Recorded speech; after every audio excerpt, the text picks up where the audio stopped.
Hey everybody, how's it going? Of course my phone goes off as soon as I hit live. Sorry, Brandon. I don't think he knows I'm live right now. That's okay. Welcome everybody, welcome. We're doing Rail Talk live tonight, and I'm going to be working on a couple of things. As you could probably guess from the title of tonight's show, it's called A Platform for Trains. So that means we will be working on some station platforms. So these are ones that I've had for a while now, and I do plan on using them on this layout. I'm in the middle of working on my station, so I found it very fitting that I give them a bit of an update, a bit of a fresh look, and yeah, a bit of an overhaul as well. That seems to be the theme of things lately, especially if you saw me overhaul that paper mill back there. And then I've also been working on this part of the paper mill as well. So I felt that, because I'm moving out there and I have my whole train station and I'm working on that, might as well give that a bit of a fresher look as well. So these are from Walthers. It's a Walthers kit, and this is kind of how it looks. This is how I had it. So you get the sections, which are about this long, right? So it goes to about here. And I glued 4 of them together, and then I put all the supports on, and then I've added these, which I thought were kind of cool. So those are custom there. They usually have them. They're just like the wind blockers that some bus stations or train stations might have. But this is all still very boring. It's very, very bland. And also you can see some kind of discoloration there on the concrete, which almost gives it the look of salt, like when you're salting your walkway or whatever during winter time, and it leaves that white kind of look to it. Well, that's not the look that I want. I want to change the color of it altogether. And the striping that I did here, you can kind of see the yellow striping. I used the what is it called? Woodland Scenics. The Woodland Scenics road striping pen for that when I did that. So I want to change that as well. I just want to give it a fresh look, a better look, and kind of want to change it up a little bit here just so it looks better. Now I did have lights for these, and I will add lights after, but yeah, well, I'll work on it, and you'll get to see me do that live. I've got a couple of them. I also want to change the color here, so I have it as it's almost like a baby blue, more or less. Kind of looks like it's cracking there, the paint. So I definitely want to change the color of these as well. But before I do that, before we get into all that stuff, getting fresh. Absolutely. So I want to take a moment to say hi to everybody, and everybody who showed up today. So we've got LGR FBS. You get the Timbits today. I don't think you know what Timbits are, but it's a local delicacy in Canada, if you want to call it a delicacy. It's a pastry of some sort. Well, a donut, more or less. But it's like a little ball, and they're all different flavors. We also have BN Ironwood Railroad and Nelson and Todd. How's it going, Todd? And Floyd, Mr. Robbins. How's it going? John Train and other John and another John and Almar. How's it going, Al? Good to see you last week there in Springfield. Awesome Possum. How's it going? And yeah, another John. And Tammy and Ray, how's it going? Good to see you as well in Springfield there. All right. So now, before I do get started, when I was in Springfield, I bought a couple of tank cars. You guys saw me talking about these the other day. These are very nice. These are the scale trains rivet counter. So they're very nice. They're very detailed. I want to do something with one of these first and foremost because our good friend Trackside Mike, who's always keeping it on the tracks, in a package that he sent me, it included one of these. And if you don't know what this is, it's a truck. It's basically a truck with a flashing light. It's a FRED, which is flashing end of train device. End of train device, but it's a flashing end of train device. So I'm going to put this on my tank car because I am building a bit of a tanker train, or I'm in the middle of trying to collect tank cars so that I can build a tank train, part of my ethanol stuff. Dundas Junction Model Railroad. Hey, James, how's it going? So I've never owned one of these before. I've never owned a FRED. And there's no real rhyme or reason why. Maybe it's because I like the whole caboose thing too much. I depend on cabooses a lot, even though I have a modern railroad. I really wish cabooses never went away, but you can't win them all, can you? And in some areas, they still use, caboose or cabooses, however you want to call it. So this is what you get. So you get the truck, which has your pickups. It's almost like a little decoder on there. And then you get your coupler with FRED on there. So I'm going to have to, first off, take a truck off of this HO scale rivet counter, scale trains, tank car. And I'm going to bring this down here so you guys can see me do all this. There you go.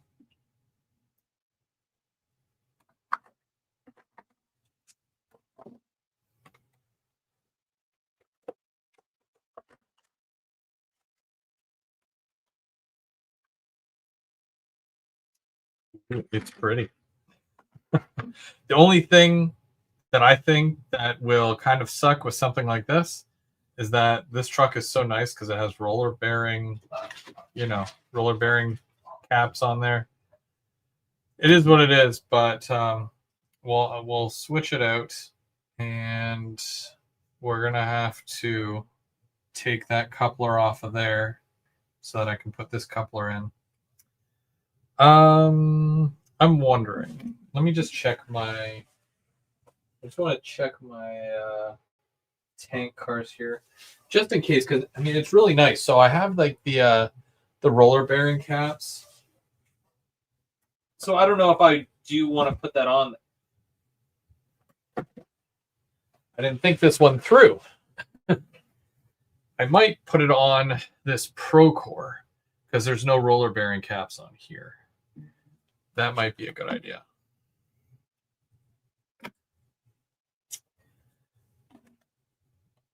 I need to get more tank cars, though.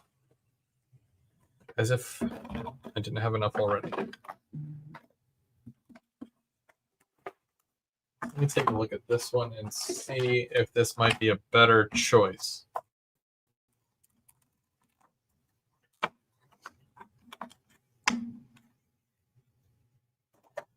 Ray from Around the Layout, how's it going this evening? How are you doing? Looking forward to the release of the ECC MacRail EOTs. Yeah, I'd like to see some of those. Do you know when they're supposed to be out or become available? I should really incorporate more of train devices. But what happens is that I see a caboose that I like, and then I end up getting more cabooses. Because I like my cabooses. Oh, I missed it. You can take all the stuff off that truck and put it on the scale trains truck. Oh. Yeah, but do I want to? Nah, I'm gonna play it safe because I don't normally do this. This is my first time really doing this. So, I mean, it's not permanent. It doesn't have to be permanent, but it just has to work. And for me, I take this truck off of here. I'd hope that that would fit on there. And I think I will need a washer of some sort for that, because that hole seems really big. Is there a washer? This is not going to work. Nope. I'm going to need a washer. I wonder if I have a washer. Washer.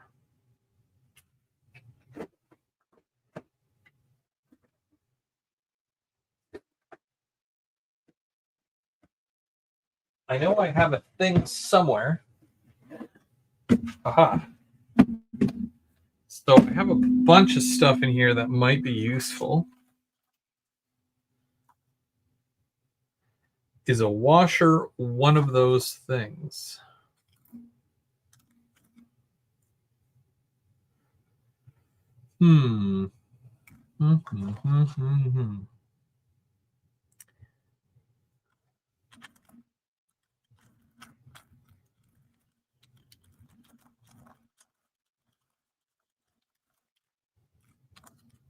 This might be difficult, guys. Unless I can find what I'm looking for. See, because most of these holes seem pretty big anyways. So you'd think that there'd be a washer in one of these little things here that I've got laying around.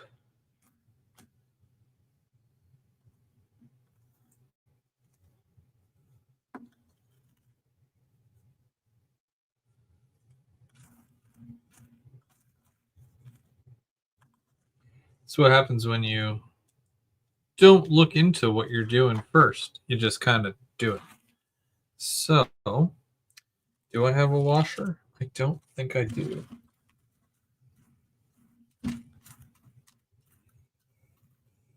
Biscuits. Well, I mean, what are these things? So, let's see here.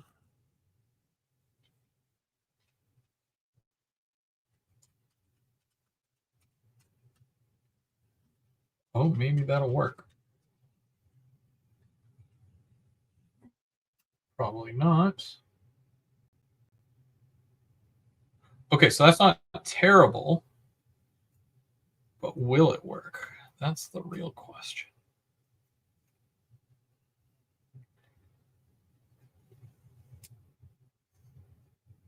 Hey, Russ, how's it going?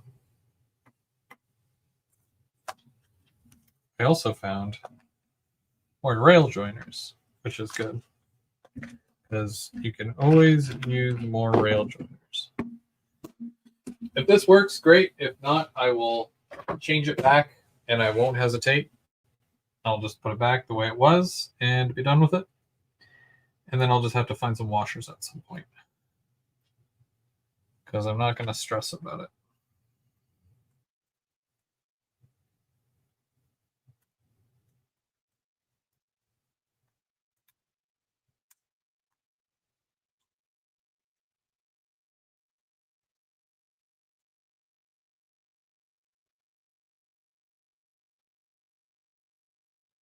It feels... Okay, well, it still turns, so that's not bad. Let's see how this coupler acts when I pull the coupler out of here. Dang. Okay, here we go. Oh, and there's one of those in there, so I'm going to remove that because I don't think I need it. And then I'm going to try to put this casing back on, hopefully without breaking anything, because that'd be great if I could do that.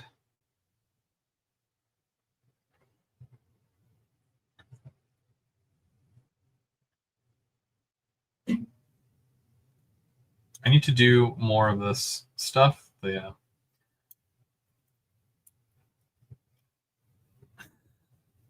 Okay, what I'm gonna do, I'm gonna take the truck off here so that I can get to that.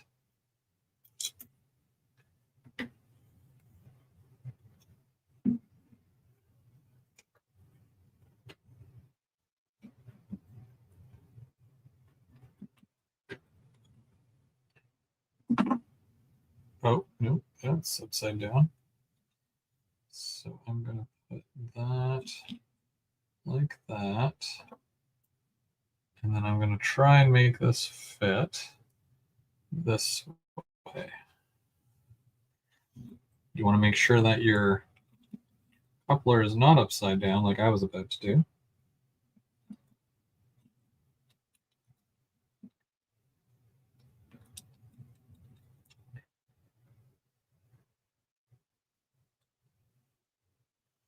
Model train reviews, how's it going?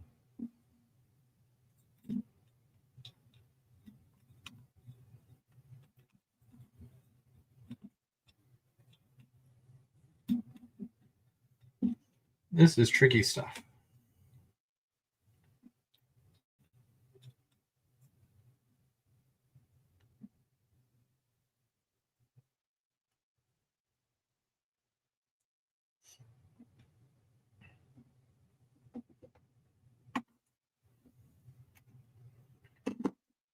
I wish I had smaller fingers so that it made this easier to do. Okay, I think I got it. Hopefully that's not backwards. I'll find out later. Okay. That's not bad. Okay. Pretty happy with that. And then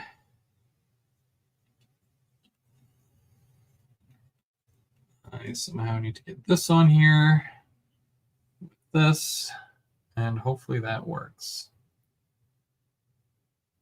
Hey, Anthony, how's it going? Hello, hello, hello, everybody. Oh yeah, so I know I normally do the whole rail talk on Saturday nights.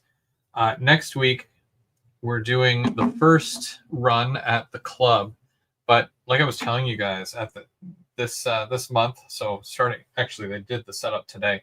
So the Ottawa Club is doing a setup at our local science and technology museum. And it's going to be on display, like the whole layout is on display from, well, technically they set up today. So it'll be set up until the week of March 15th and 16th. And we'll be able to go and run trains and whatnot.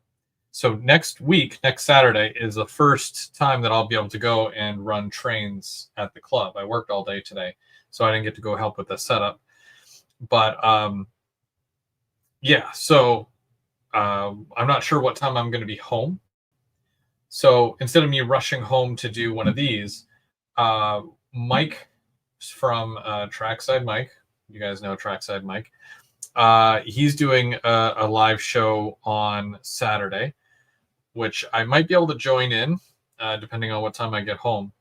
But it's basically like the after show to Springfield. And he's going to have some guests on and be able to talk about the show a little bit further in depth. So you make sure you stick around for that because that'll be a great show. You got lots done today, but you'll have to finish tomorrow. Oh, okay. Well, I mean, it is a big layout, right? Well, I hear it's big anyways, but yeah. So there you go. So there is what I hope will stay together as one. There's your Fred there. There is a coupler, and I'm not putting anything onto that. It doesn't really move all that well. I don't think it needs to, if I'm being honest. But yeah, this is just your end of this is going to be the end of the train, and all your cars will be in front of it, and then that way that'll flash to let trains know, do not hit me, I will explode. So that'll be cool. And because it's track powered, you know, I don't have to worry about a battery or anything like that because it'll power that light. I'm not going to bother showing you because I'm sure most of you have seen what a flashing red light looks like. But I'm going to put this stuff in the Walthers box so I know which stuff is which. And then I'll get to work on my platforms because that was the main thing I wanted to do tonight. Still watching the show. Which show? You're still watching the show from the other day? I don't think it was that long of a show.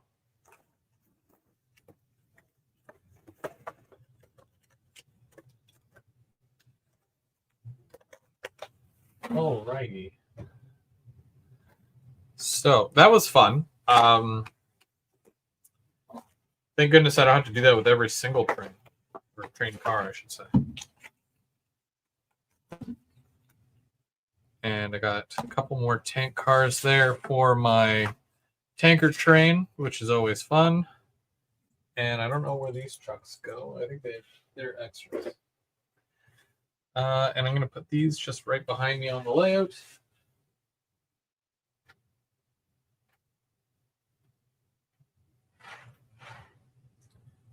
It rolls really nice, so I don't think I have to worry too much about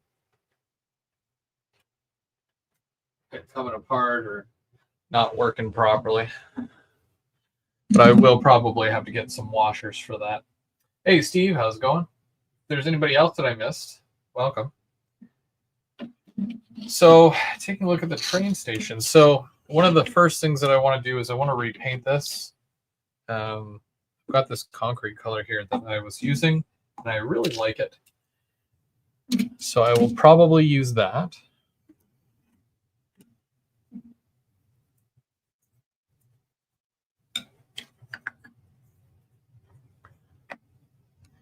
And I don't have any little paper towels, which is kind of a pain because I always forget paper towels when I go to paint something. It's not a big deal, but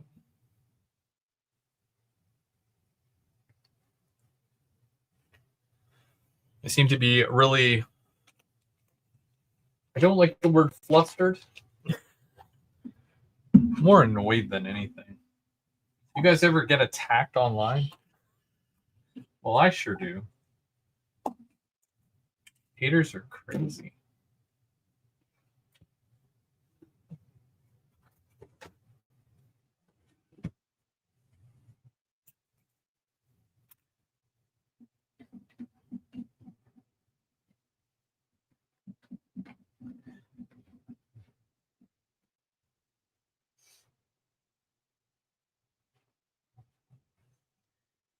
Canadian resistance starts today.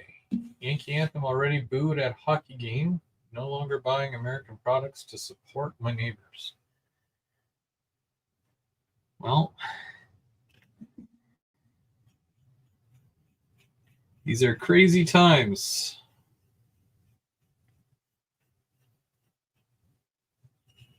They're definitely crazy times. It's only going to tear people apart.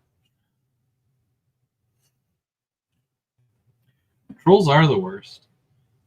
And it's like, it's not necessarily that, you know, they're bored or whatever. It's some of the things that they say that make no sense.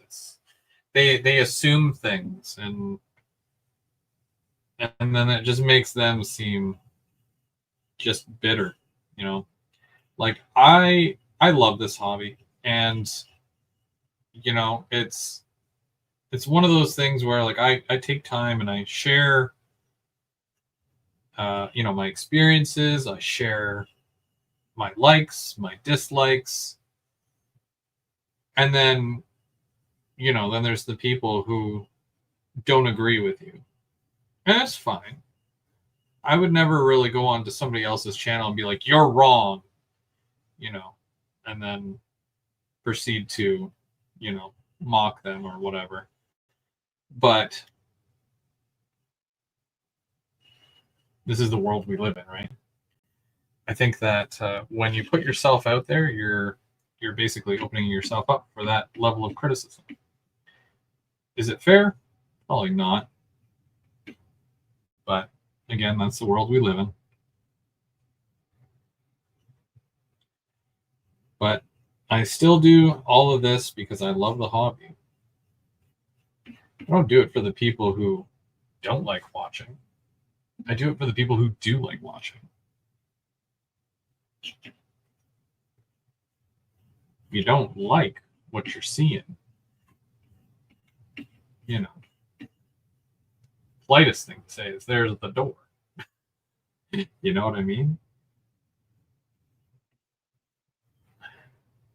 It's not the trolls that bother me, it's the ones that support them. Yeah. Yeah. I dealt with a bit of that at Springfield too. Definitely don't want to get into that because I just feel like. But Ray, I think you and I would have a fun conversation sometime about people and their minions. Let me just say that. And yeah.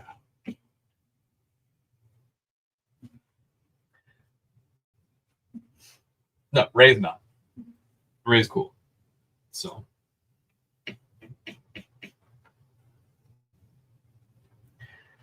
But there's like, and I've done lives in the past. Like, imagine, if you will, asking, you know, a professional, and I call it a professional establishment, like Rapido, and having a representative from Rapido, not on payroll, by the way, because when they go onto our channels and stuff, it's not like they're going to go back to their boss and say, "So I did some advertising today for our products. Pay me." You know, that was an hour. No, this is one of those things where it's off the books. So they take the time to come onto our lives and whatnot and share their product, share their experience, their knowledge, you know, about the product that they sell, which is totally fine because that's why you ask them to come on anyways, right? You want to know about all the good stuff. You'd have to be a fan at that point. But then there'll be the person in the chat, and believe me, it's happened. Boo, I don't like this, you know, or I don't like your products. Your products stink, you know. And it's like, really? Really? If you don't like it, just there's a X in the top corner of your screen there, you know. Just go ahead and click that, you know. So, you know, I'm all for, like, you know, having an opinion. Everybody has an opinion, you know, and that's fine. But we're all doing this. We love this. We love the hobby. So for you to be like, boo, you know, and say all the negative comments, it's like, don't do that. Don't, you know, or just kindly keep it to yourself, you know? Kind of like when they teach you in school when they're all like, if you don't have anything nice to say, just don't say it, you know? Not everything needs to be said. So there's that. But you know what happens? And I'm going to tell you exactly what happens because it happened today. Somebody will go and they will make some nasty comments. And I do the passive aggressive thing. I'll just delete the comment because there's no room for that on my channel. Sorry, you know, sorry, not sorry, because this is a hobby. We're all sharing something we love. We don't have to trash anything. We don't have to, you know. But when you go out of your way to come back and say, "Oh, you deleted my message," and then call me some choice words that aren't even true, and, you know, talk about some other stuff that has nothing to do with me or my channel, it's like, why? Then why are you here? Why are you commenting? You know what I mean? Like, so I will delete you and I will remove you. It's as simple as that. As if you didn't know that that's what was going to happen. It's infuriating.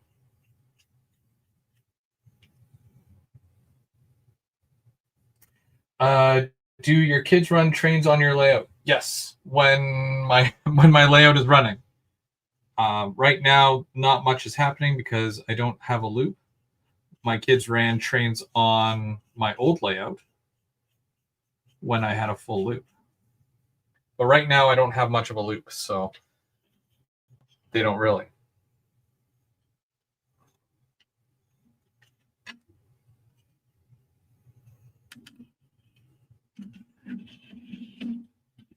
They do love it. They love the hobby, and they like their video games too, which is okay. I'm a fan of video games, and we'll do hobby stuff together. We'll play video games together. I mean, these are things where when I was younger, I never thought in a million years that I would have children and I'd be playing trains with them or playing video games with them. You know what I mean? So when you have that option, when you have that right in front of you, you're going to take full advantage of it. And I definitely do. I purposely get them Lego sets just so I can help them build them.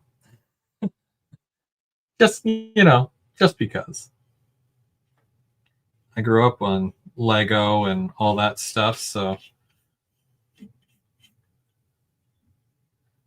I'm the one that they'll come to when they're like, I'm working on this set and I'm having a hard time. And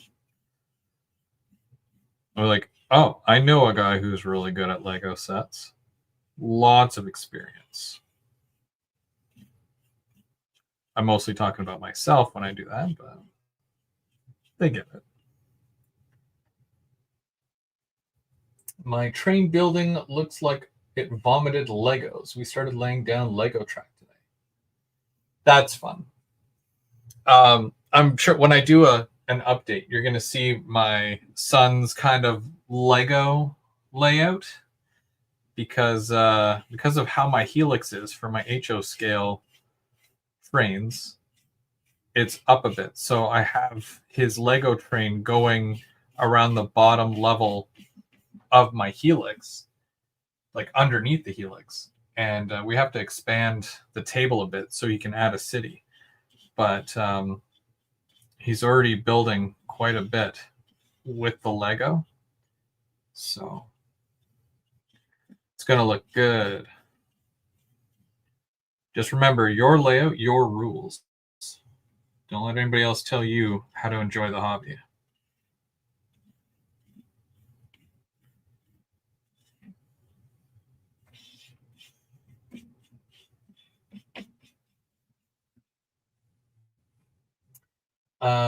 Do they bring frames over to run trains? No. Stuff like that. I love my kids. I trust my kids. Do I trust other people's kids? That might be a tough sell. I usually don't have other people's kids down in my basement because that's normally where the trains are. So that's basically how it's avoided. They don't tell their friends to come over and run trains either. They understand that these trains are expensive. Trains are, it's not a cheap hobby. It's, so the things that they get away with is, more acceptable. Where if you have a random person's child at your house who has no concept of what something costs or, stuff like that, might be a bit more of a tricky conversation when the $300 or $400 locomotive hits the floor. Am I supposed to call the parents and say, yeah, your child kind of broke my expensive hobby train, and then try to explain that to them. So I just avoid stuff like that because I teach my children to respect the things that are theirs and respect the things that aren't theirs, right? And eventually, they'll be able to pick out trains and buy trains of their own. Like my oldest son, he said that his favorite train is the Via Rail Kool-Aid locomotive. He's always talking about it, and he always wants to run that one. That's his favorite. And he knows how to properly pick it up and put it on the rails. And, he takes care of it because he understands. So as long as they know, that's the important thing. But we don't normally have other people's kids come over and touch things.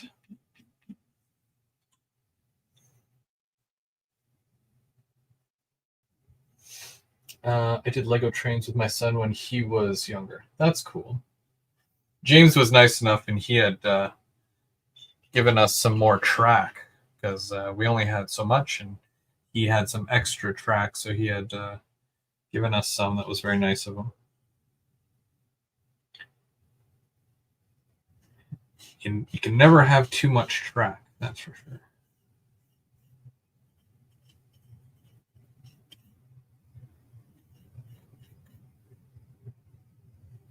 I'm gonna have to do another coat on this.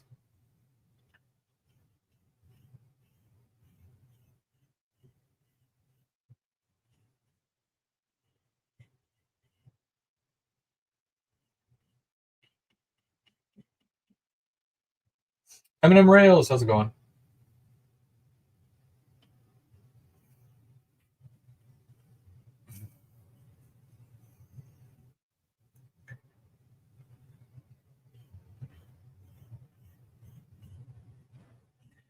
Yeah, kids like to see the trains go really, really fast, and not every train is meant to go, super fast. But that doesn't stop.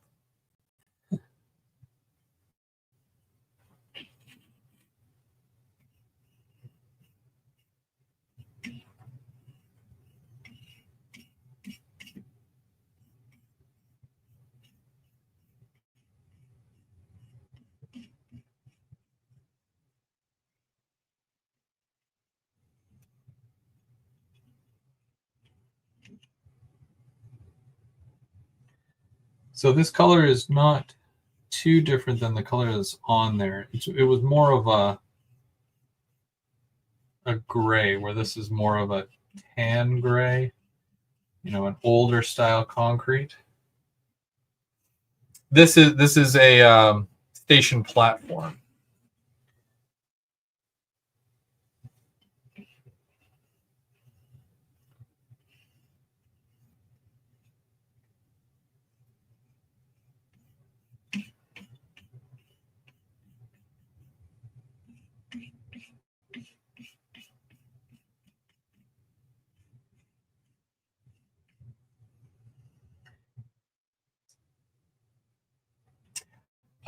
No, I don't bother setting the max speed. It's a good idea for situations like that, because then, no matter how hard they try, it won't ever go above that. I don't bother, because there's times where if I use that locomotive and I can go a little bit faster opposed to them, because I know where the off button is.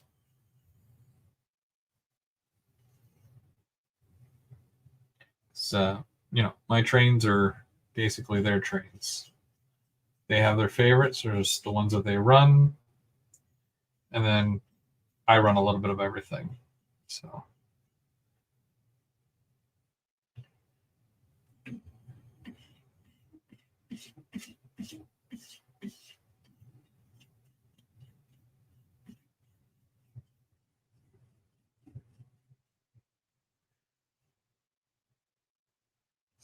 Hey, Dave, how's it going?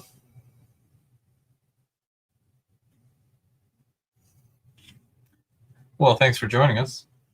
If this is your first time here, every Saturday I show up and I work on kits or stuff like that.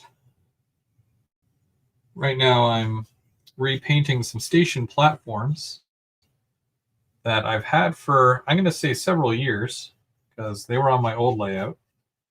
And I'm pretty sure the layout before that, if I'm being honest. And I'm just giving them a facelift for them to go on the new layout that I'm currently constructing.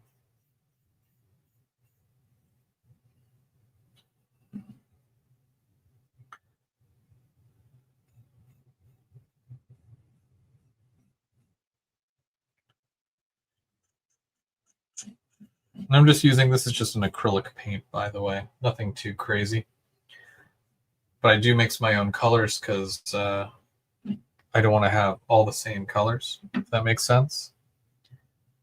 If you have one color that you're using over and over again, all you're going to see is that one color used over and over and over again, and it'll stick out.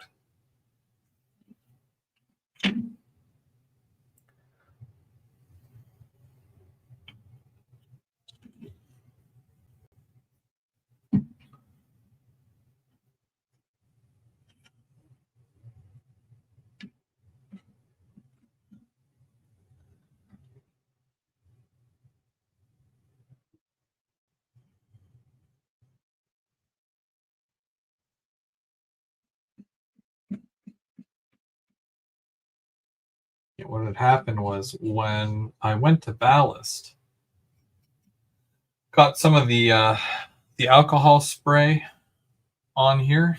It was either the alcohol spray or the white glue with the 50/50 water glue. Got a little bit on there, and that's what dried white. Am I going to get the P32? No. Are you talking about the Maple Leaf? I thought it was a P40 that went from Toronto to New York. Funny that you mentioned that. My wife drops a bomb on me today. She goes, so we're going to go to New York and you're going to drive.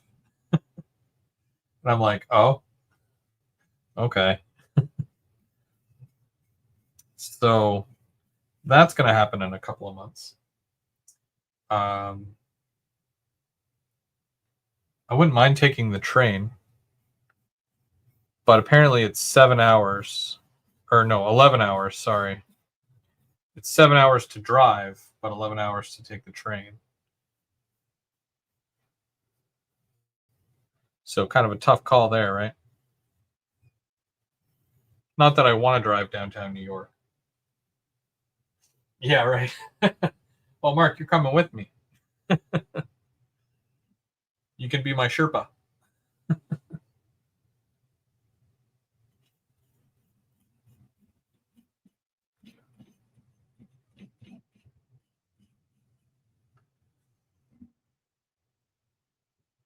Oh, New York City.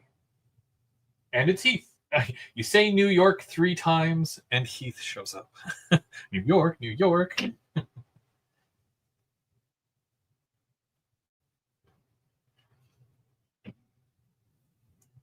It was also good to see Heath in Springfield. Heath, I got to tell you, man, I missed the recap video. You know what I mean? Like, you did that. And, you know, you never realize how much of a good deed it is until the person doesn't do it. And then you're like, geez, I really wish they did. They don't know, Heath. They don't know.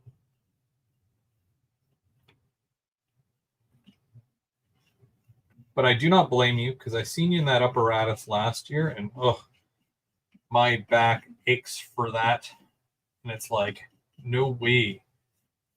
Walking the show without that apparatus on was already killer on like my legs and my feet. So yeah, I could just imagine how much pain that would be.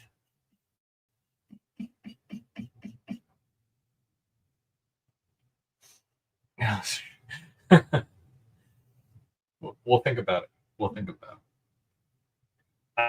need to know where to get the best slice of pizza. Also, I do want to go to Train World, trainworld.com, but like, the actual store.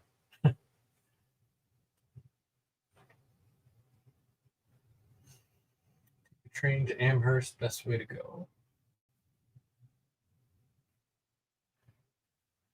See, but Mark would have to drive to Montreal, which is probably about 2 hours, hour and a half from where he lives.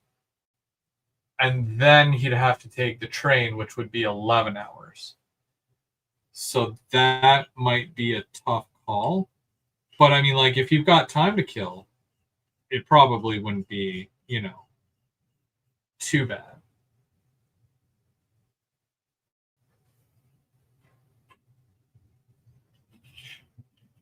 Correct, it is. Okay. Yeah, because I calculated as if I'm leaving from here to go to Montreal, which is about 2 hours.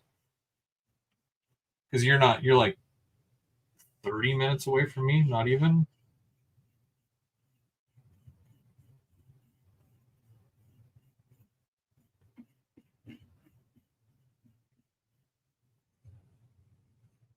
Mark actually gave me that tank card. Mark, look what I did. I don't think you seen it when I did it, but I just did it, like at the beginning of the show. Remember this? You gave me this tank car. That was from Mark. I put a little Fred on the end. A little Fred.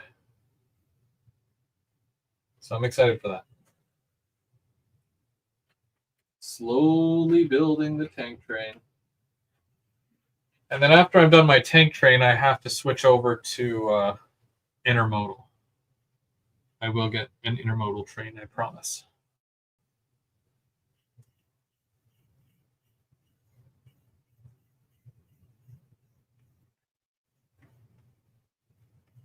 Thought about auto racks, but they're just so big,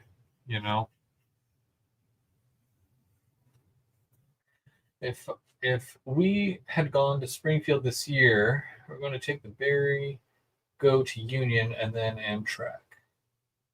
Speaking of Barrie, are you going to go to the Barrie show? I'm not, but I'm working that weekend, so I can't make it. But you guys should go.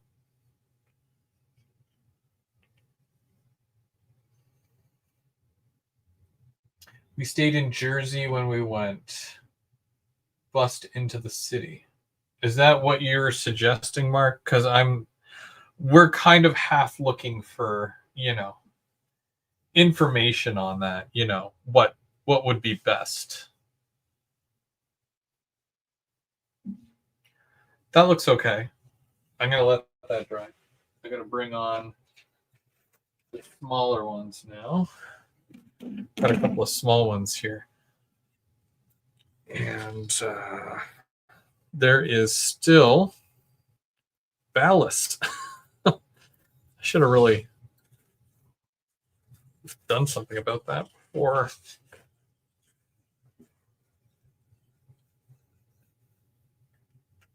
It's far drive, but I get to see Mike's mustache. That's the spirit.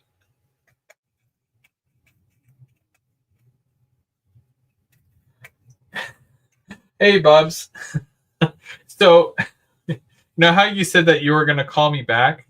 Well, you totally called me back, but I had just started my live, and I didn't think that you'd want me to pick up while I was live. But thank you for calling me back. But that's why I didn't pick up. I'm not ignoring you. And my phone was technically on the charger before that, so that's why I missed your call.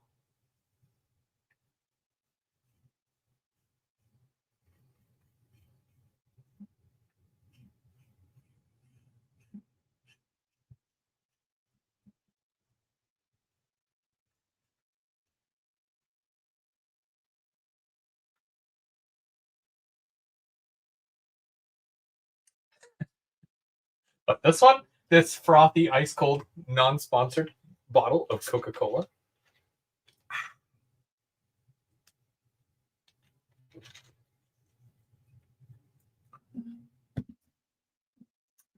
maybe a little bit. I forgot it was there until you mentioned it.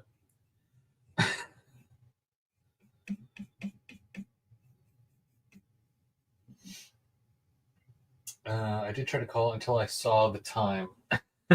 No worries. I'm doing a few things here, and then it's not going to be a long show. And I know that when I say that, it probably will be, but I'll call you right after because I'm really interested in knowing how the whole setup went today and what I can expect. And because I plan on doing a live or something, maybe a recording at least next week when we go to the show or the club or whatever you want to call it, I might even do a live. So I'm sure people will want to see this big, cool layout in a museum. And then we get to all run trains, which is pretty cool. Also, if anybody's in the area, in the Ottawa area, whoa. Mark, you missed it. So the yellow that I used for this, Woodland Scenics road striping pen, doesn't really do it for me. So I had to change that. Talk about cutting corners. Also, I have to make it look more prototypical. I don't like how it was like that, if that makes sense. Mark, are you coming next Saturday? I hope so.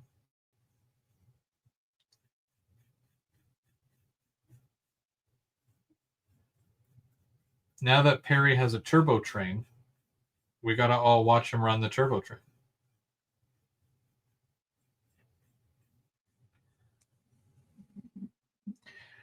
He's right. It's best to stay in Jersey than NYC, and you don't want to drive to NYC now because of the congestion law.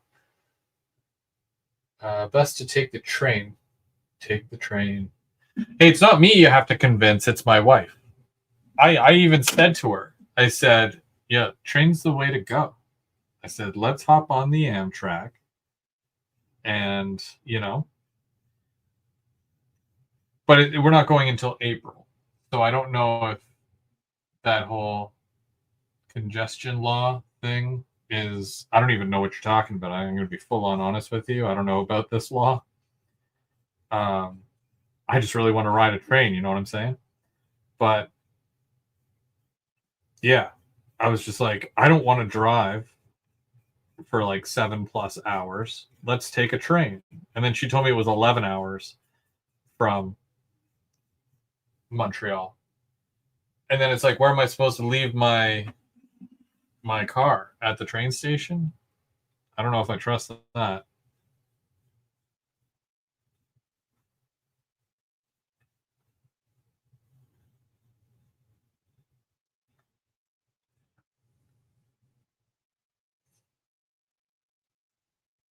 Oh, okay. On your Flickr page. Okay, good. Locomotive Hall at the Museum of Science and Technology. It's hollowed ground. Yep, that's where we'll be.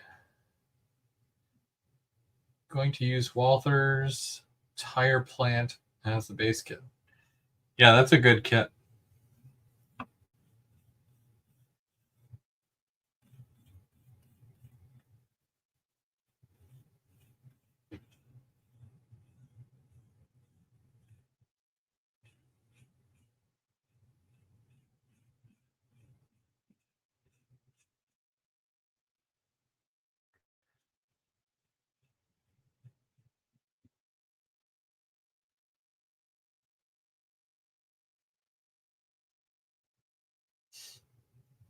We took a cab in NYC and the driver took an underground tunnel and bypassed a bunch of traffic.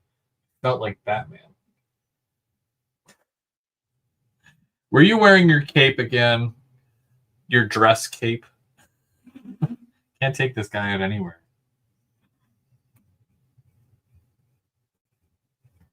It's a gentleman's cloak, and I'd prefer you address it as such.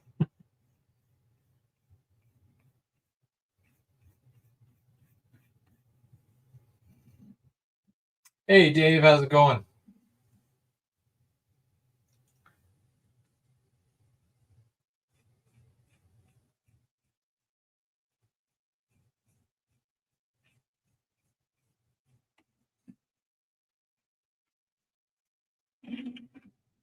All the cool kids are here tonight. That's awesome.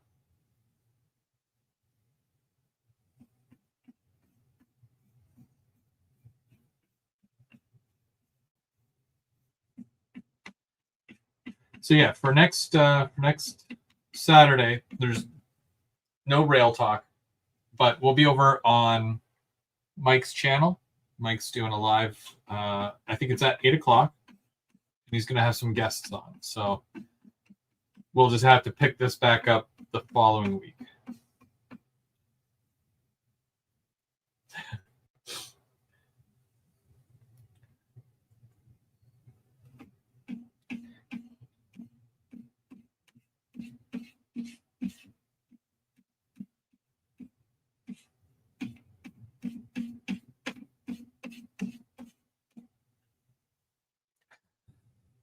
No cape, just the mask.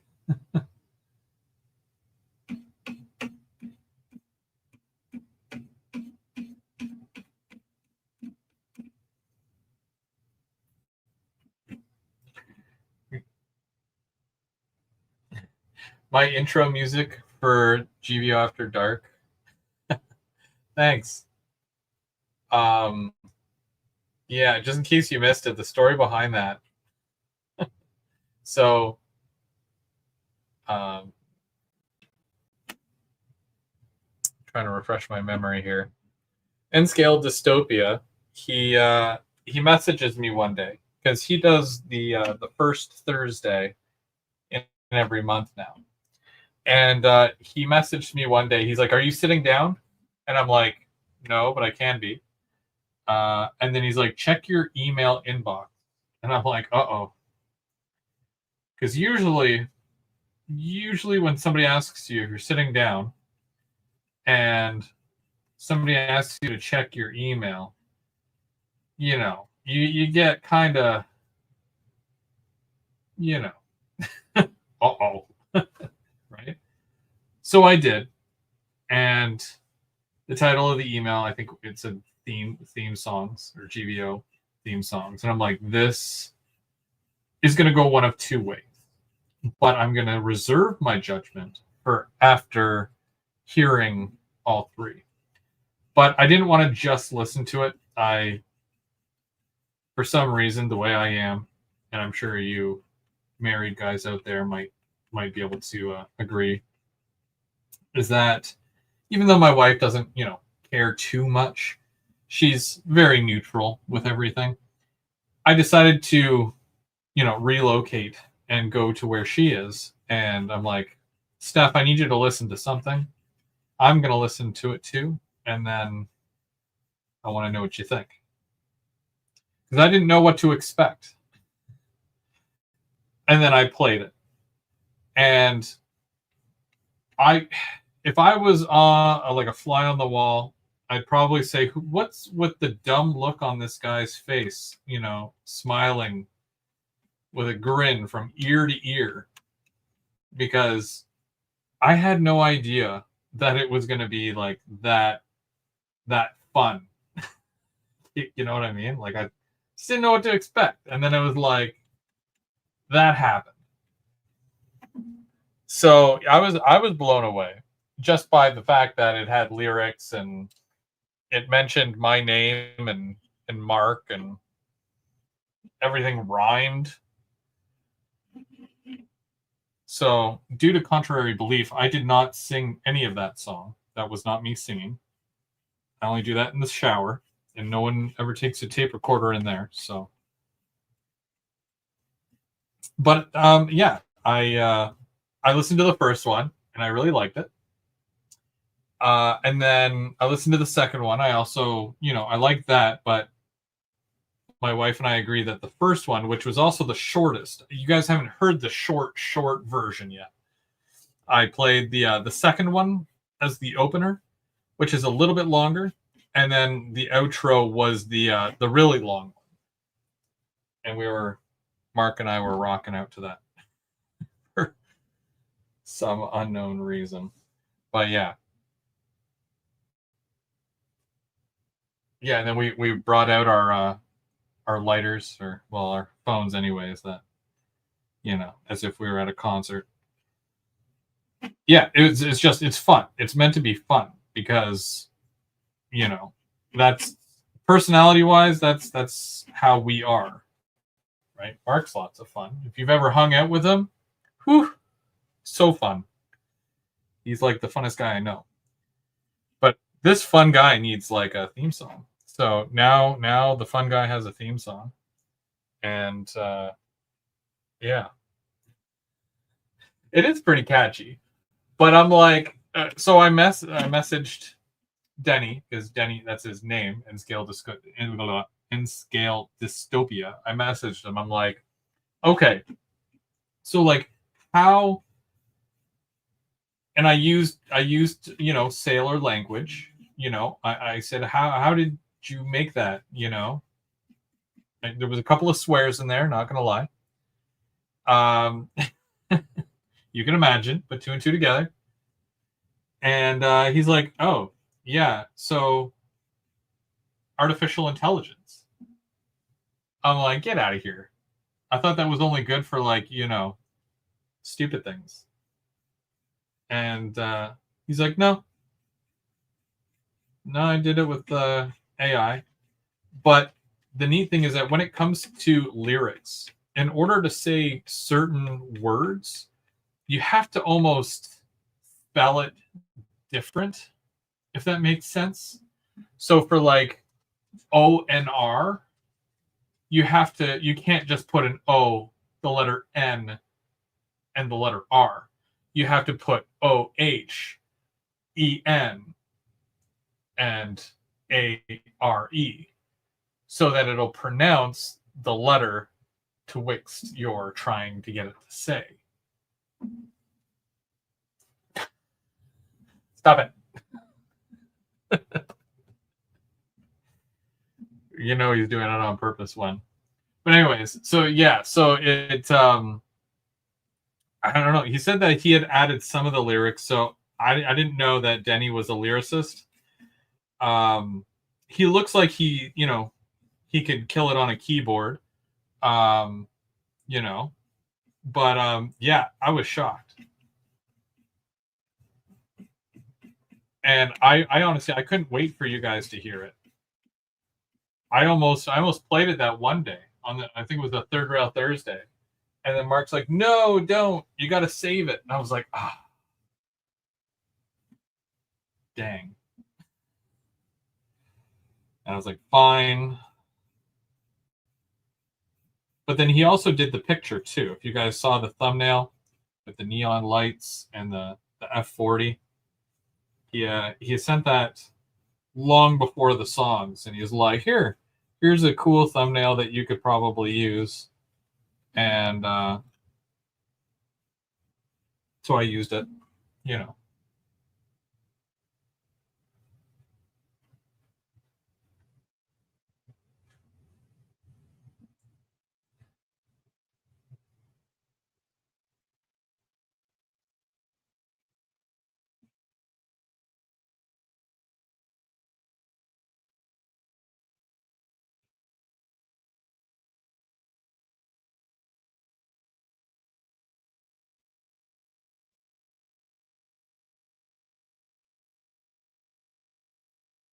So you can kind of see a bit of a difference in the color, right? It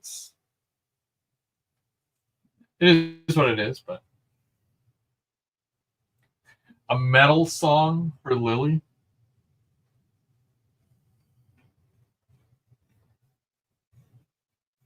That would be kind of neat.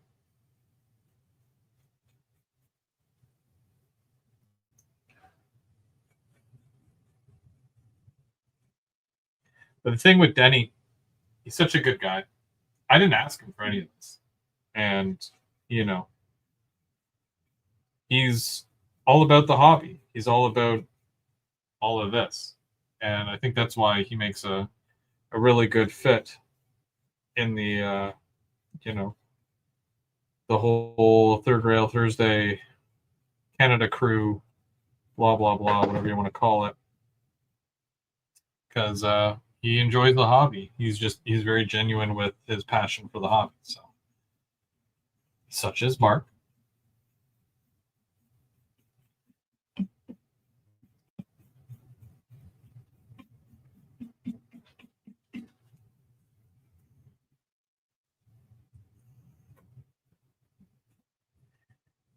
It's a futurist, a teacher. I'm learning.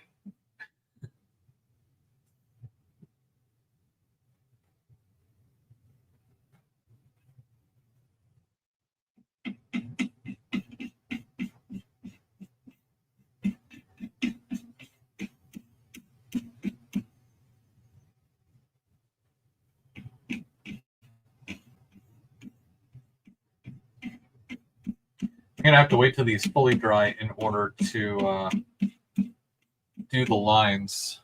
I don't know if I'm gonna have to do a like a second coat on some of these or what. I probably will.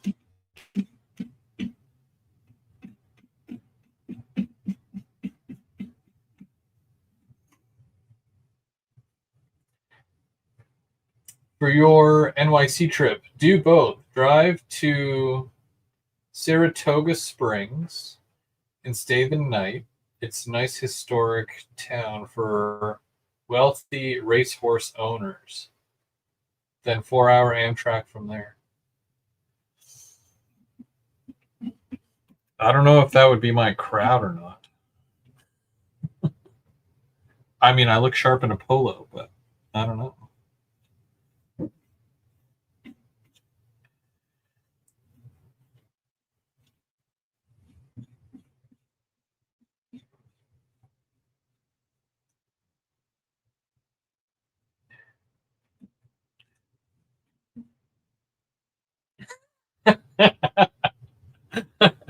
Because I'm a wealthy racehorse owner. I've never heard of it. Baffling. Just baffling.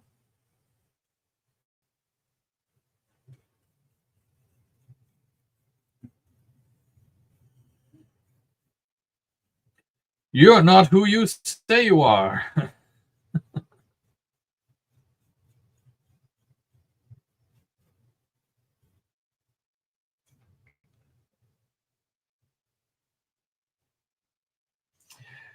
All right, Tammy. You have yourself a great night. AI is typing for me. That wasn't actually Mark when we did GV After Dark. That was AI Mark.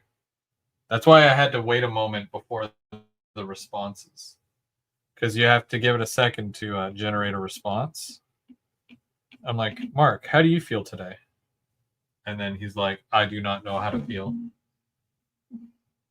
What is this love that you talk about?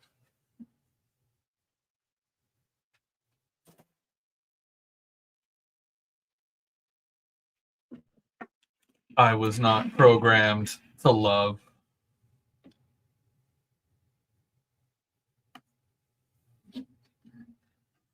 Gotta get rid of that.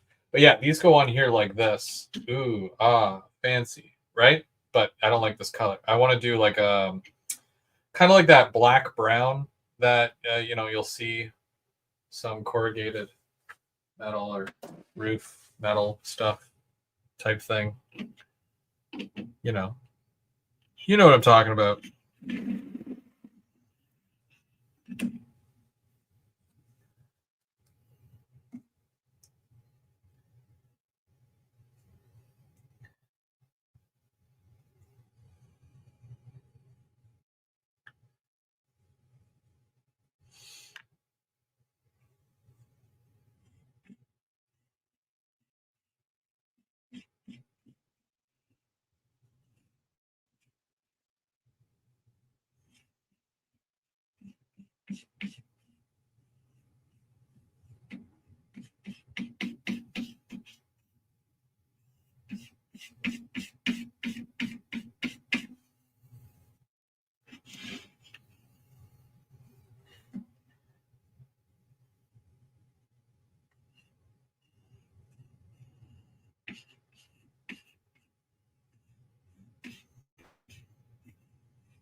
Hey Randall, how's it going?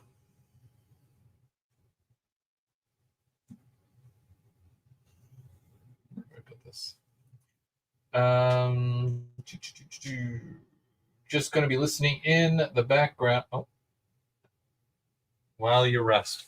All good. It's funny because, so for those of you who don't know, for my job, I do technical support, and that means I take a lot of phone calls, and sometimes when I become tired, I I talk like this, and it almost sounds as though I'm on a radio.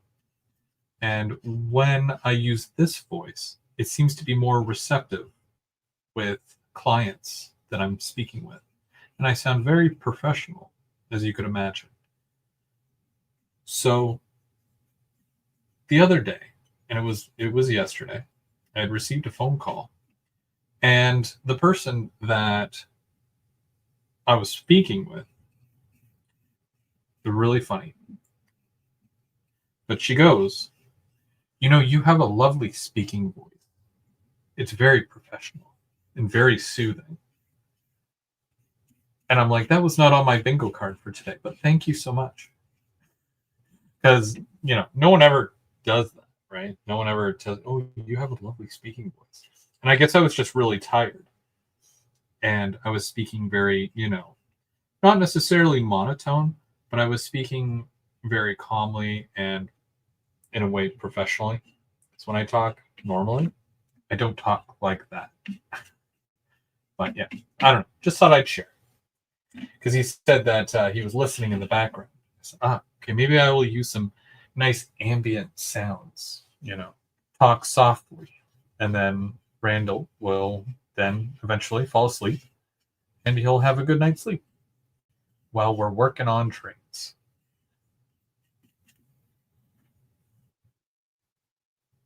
I have a face for radio. Yeah, my mom always tells me that. I never really get it though. But what can you do?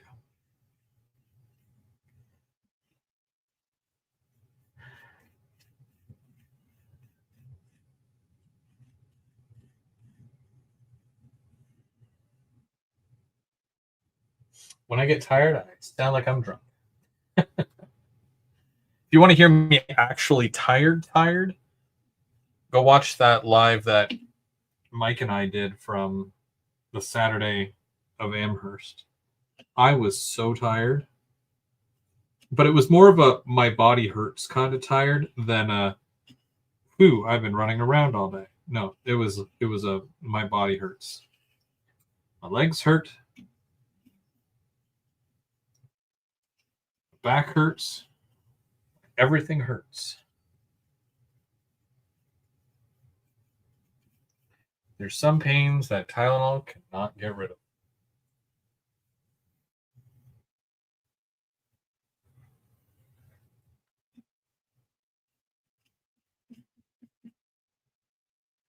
Yeah, you'll notice this one has a handrail right behind here, right on the back. You see that?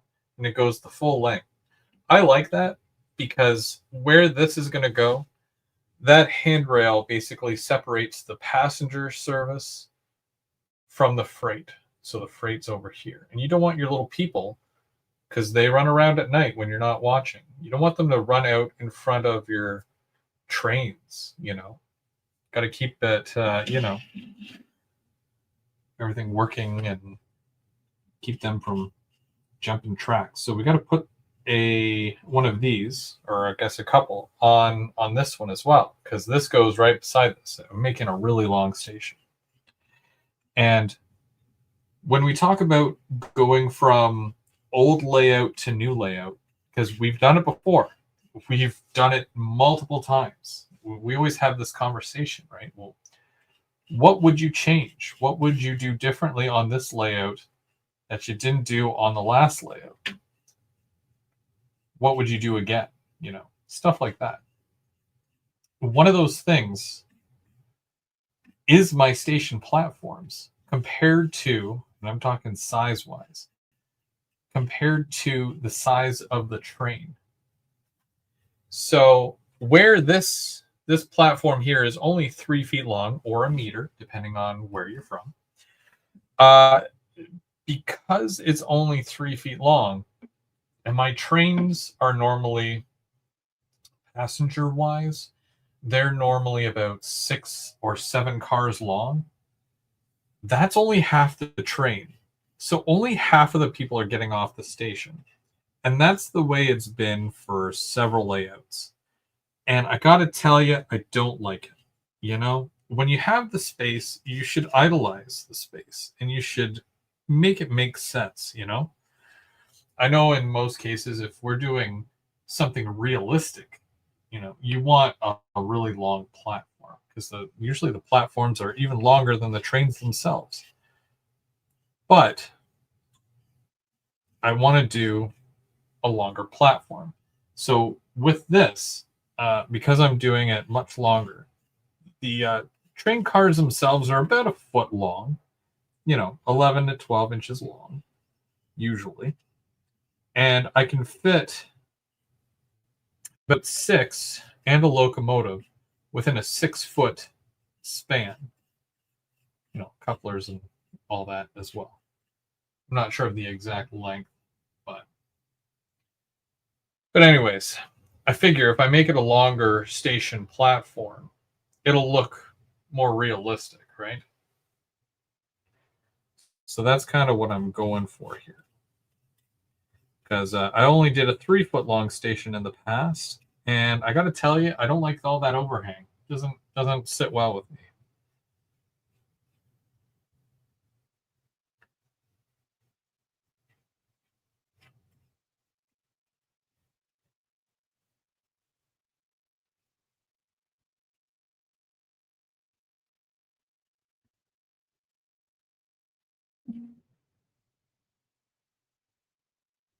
I think Sparky got 3 turbo trains.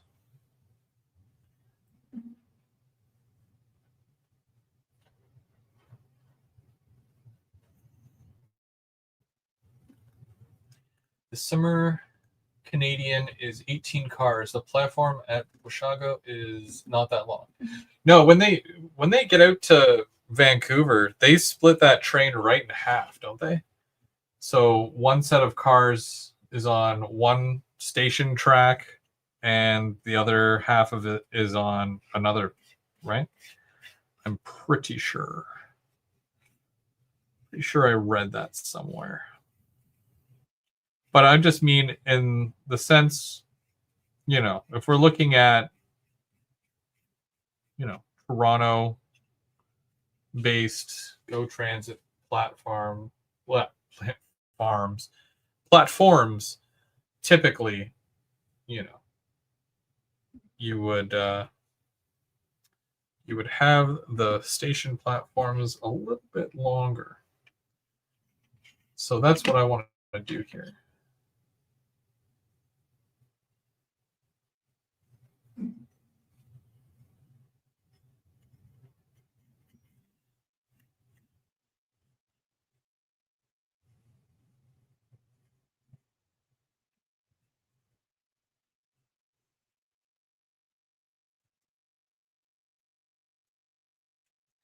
And another thing I want to do, I have these Go and Via banners, and I plan on hanging some of them from some of these, or I'll make a flagpole of some sort and whatnot.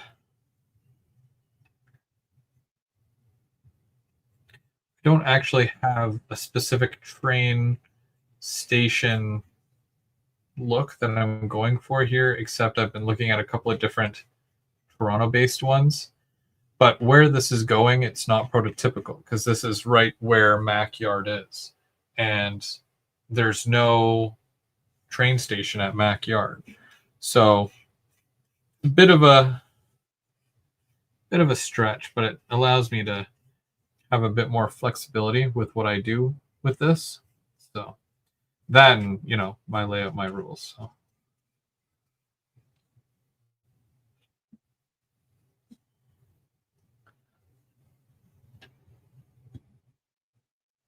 Yeah, there's a couple of different size trains, and I think that they're going to be doing some smaller ones at some point. I think it's what 7, 9, 11, and 12. Can't remember. There's so many different ones, and depending on which direction it goes as well.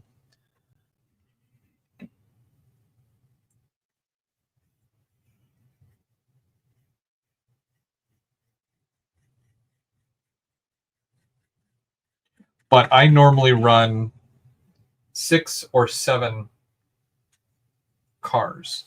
It's a happy medium. You know, I know it'll make it up my helix. I know it'll, not bog down one train. If I do more than 7 cars, then I'll definitely add a second locomotive.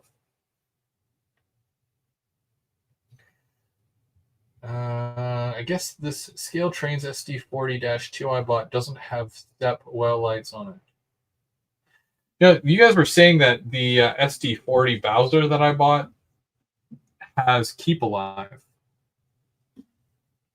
which I don't see anywhere on the packaging or anything. So I still want to test that. I want to test that theory. If I have time at the end of this, I will definitely try that, because the only way to do it is to turn it on and then lift it off the track. If it keeps going, then for sure there's Keep Alive, some sort of Keep Alive.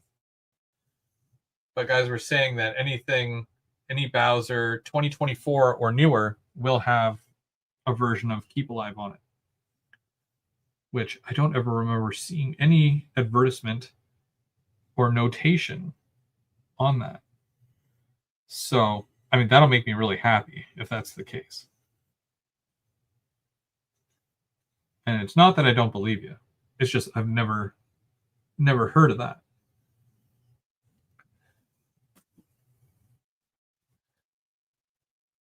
My new ones don't have Keep Alive.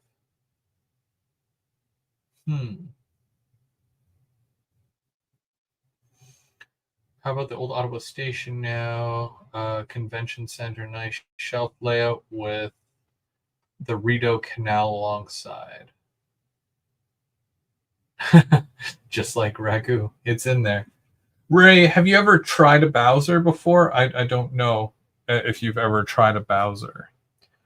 I got Mike into them, and he really likes them. And I've always been a fan of Bowser.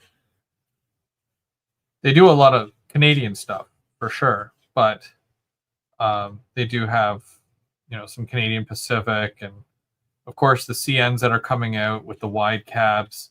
They're so nice. But yeah, I'm just curious if you've ever owned or ran a Bowser.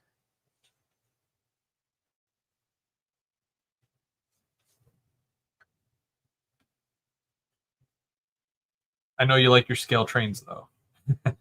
Nothing wrong with scale trains. If they did an NS SD40-2, I would buy one. I know they just announced some SD40Rs. I don't know if there's an NS in there.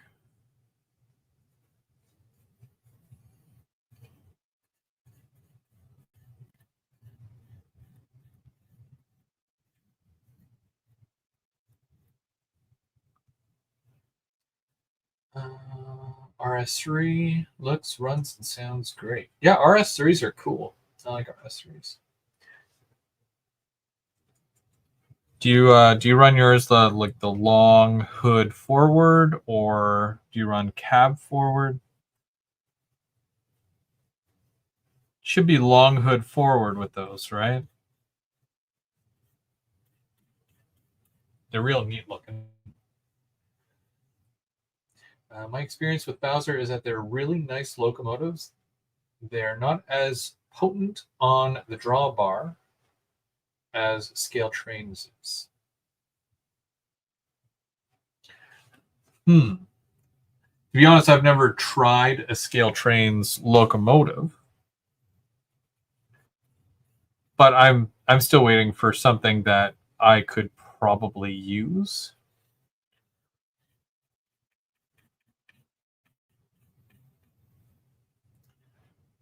If you haven't tried a Bowser, I highly recommend it.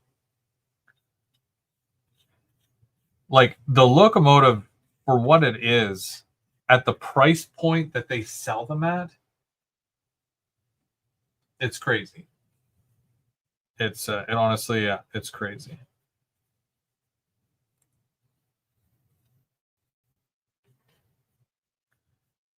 You feel like you should be paying more for it.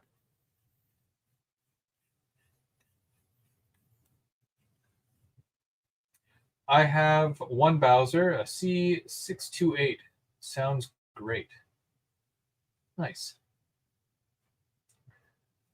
One of my favorite, I don't have it because it's a CP, but the Eco, that's one of my favorites. It looks so sick. And that's how I describe things. It looks sickly. No, it looks awesome. And then there's the beacon on the top and everything.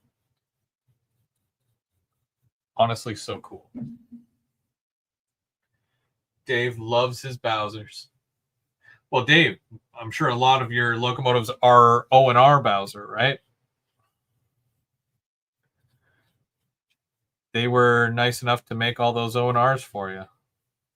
I wish they did the ON rail in this past run.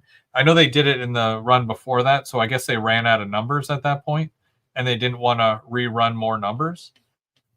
Except for the fact that they had already done 1733 for the North Bay Museum, and then they ran it again, in the Arrow scheme.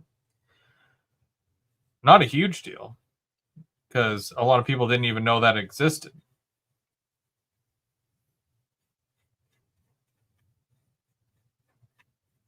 But yeah, it gives everybody an opportunity to get one if you didn't get one.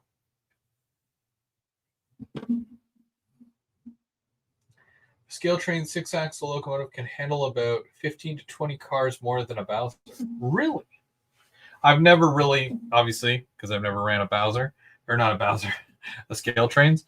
So I've never really been able to gauge it in that way. But that's good to know.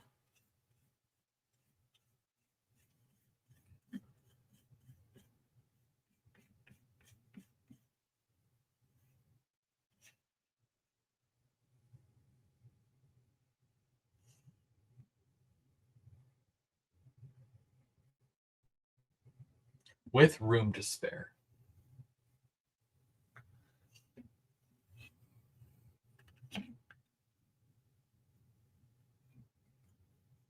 That is good information, because a lot of us buy locomotives blindly, just hoping that it will work. A, B, it'll be able to do what it needs to do. Like, we've talked about that in the past, where when the number one thing with your locomotive is, the function of it, getting from point A to point B, and being able to pull those cars or push those cars or whatever you do with it. If it doesn't do what it was intended to do, then it really does not, it doesn't serve its purpose, and it's not worth it at all. And unfortunately, sometimes when you get certain products like that, and if it doesn't work, you're not going to be too happy with it, right?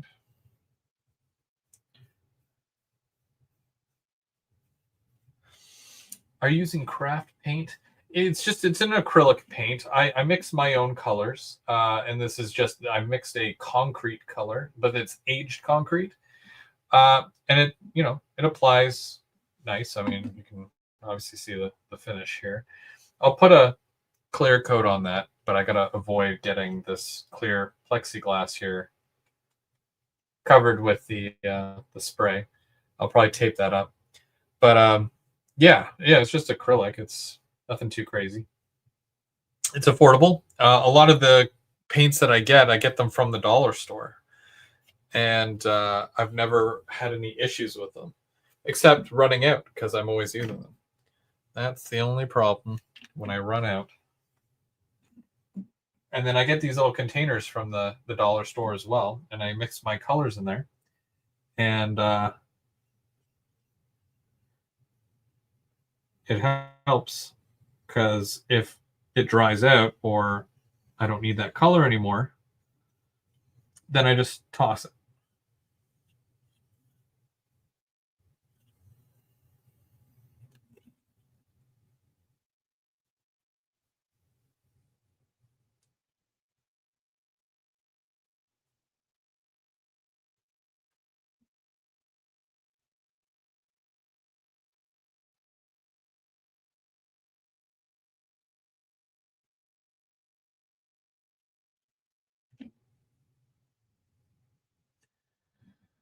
Uh, 1733 is a different shade of yellow compared to the newer Bowser. Athearn Genesis and Atlas Aero Scheme Yellow. I wonder if it's prototypical. Well, you got to keep in mind, right? When you're looking at the color of something, when you see it in sunlight versus, basement light, it will definitely look different for sure. And yeah, it's tough to say how accurate certain things are. So when these guys are online and they're freaking out because they do that, and they're saying, "No, that color is wrong," unless it's blatantly, if it looks really bad, like it's not supposed to, then yeah, I understand. But if it's a shade or lighting issue where, it looks different in certain light, it's understandable.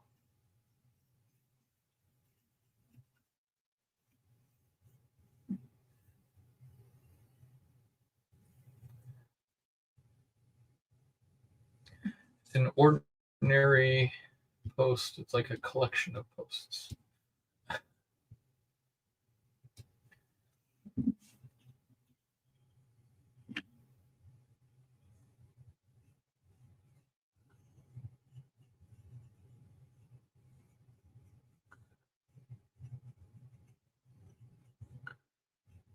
We'll take a look at my new locomotive in a minute here. I didn't know the guys wanted me to unbox it the other day during the live when we were doing GVO After Dark, and it was brought to my attention afterwards that everyone was like, "Unbox it, unbox it." But let's be realistic. I was worried, especially with the fact that I paid only 125 American for it. I was very much like, if this doesn't work, I will probably be very upset about that because that's still close to like 200 Canadian, which I could have just, bought it new, but it was new. So that's why I was like, no, it should work. It should be fine. And, I was correct to feel that way because it did work. But before that, I had no idea. Let's face it, you don't really know until you get it home and get it out of the package. But I mean, it's like that with anything, right?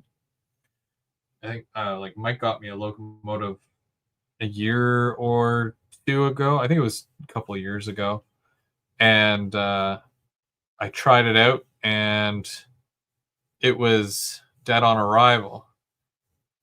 And I'm sure he felt bad, but it was okay because I just took it back to the store and swapped it out for a working one.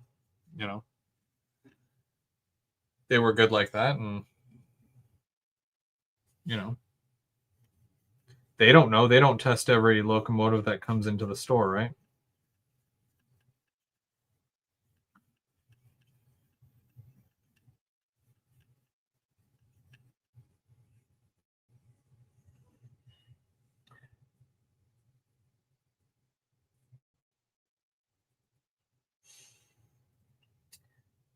Scale Trains puts the ESU power pack in all of their locomotives, including DCC ready. So the ESU power pack, is that the quote unquote keep alive that we'd be looking at if it is equipped? would you say?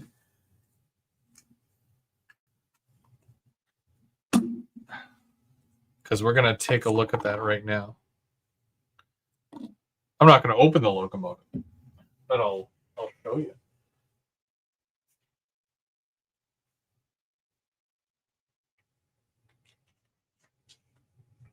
I just got to clear some space here for a second.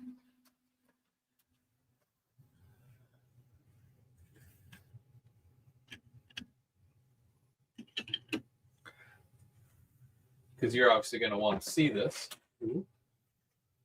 I got to remember that I've got more rail joiners in here. You can never have too many rail joiners. That's right.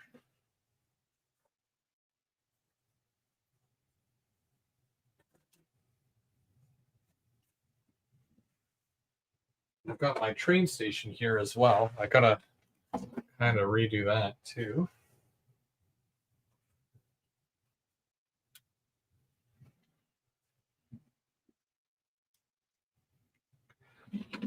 Okay, we're going way over here.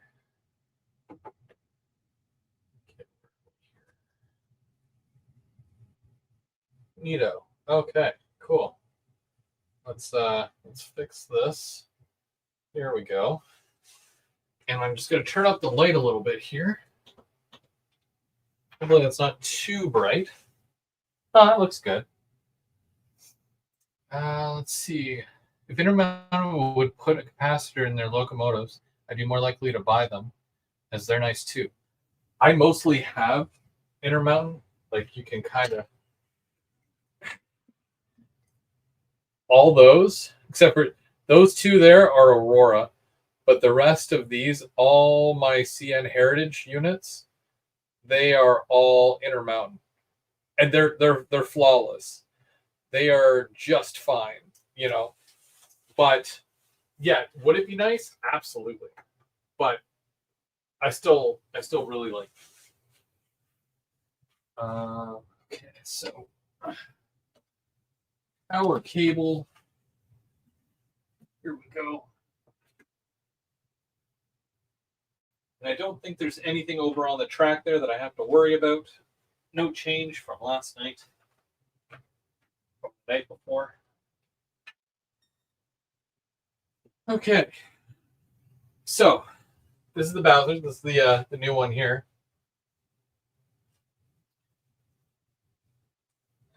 Okay, so we're gonna go power on.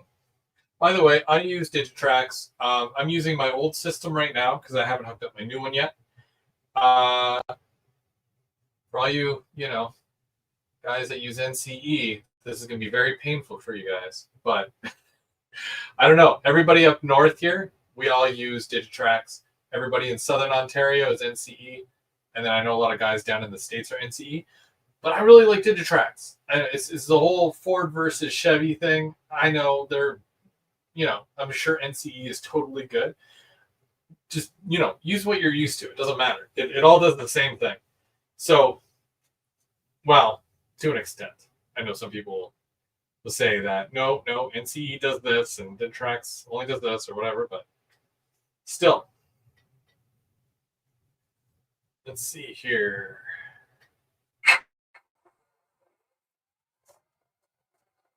Startup is so nice.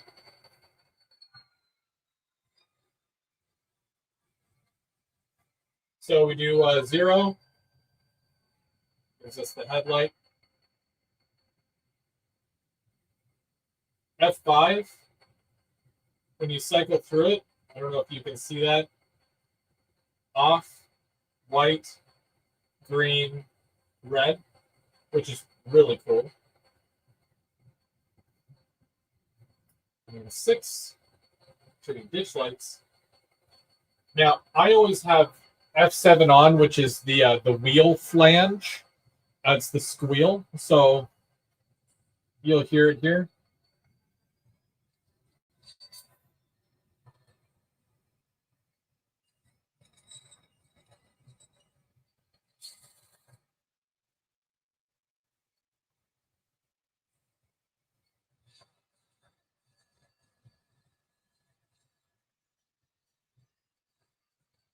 Okay, so before I go any further, I do want to see if there is a capacitor in here.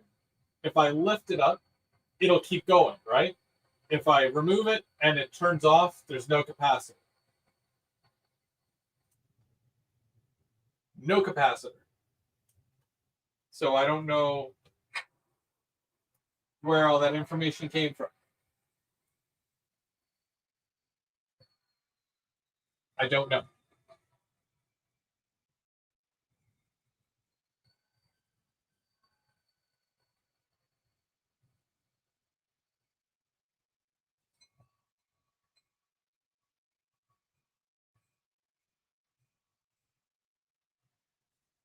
This is a Bowser.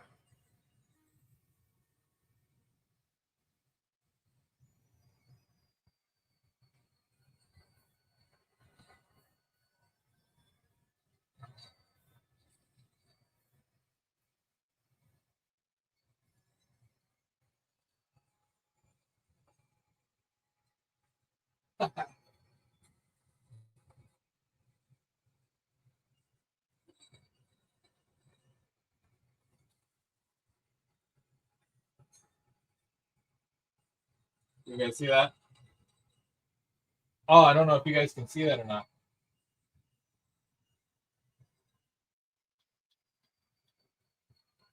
Okay, turn the lights right down.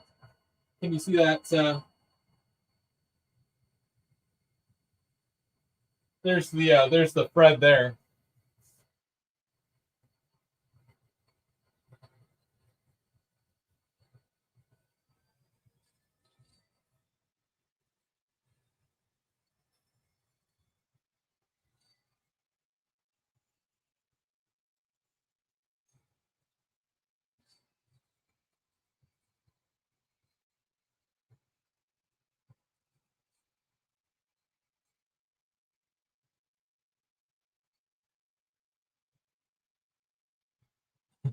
Say hi to Fred, everybody.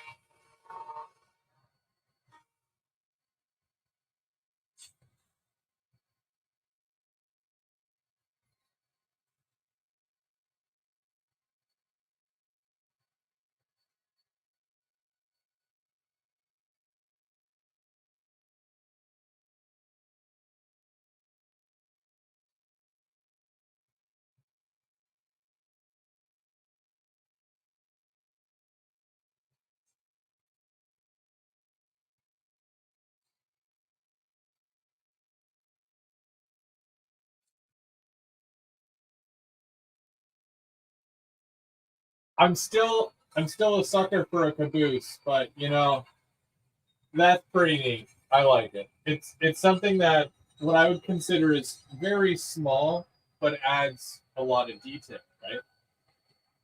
So, yeah, very cool. 7203.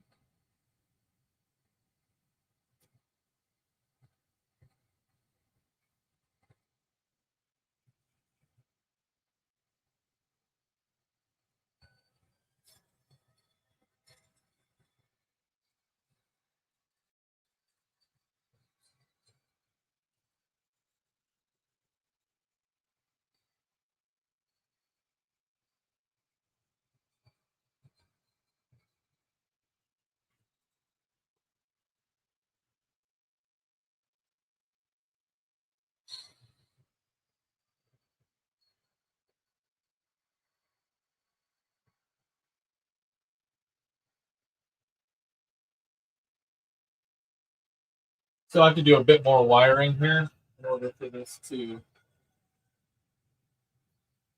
run a little bit more smooth.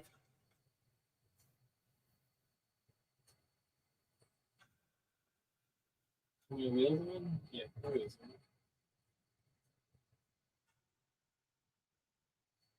Come on. My track dirty already.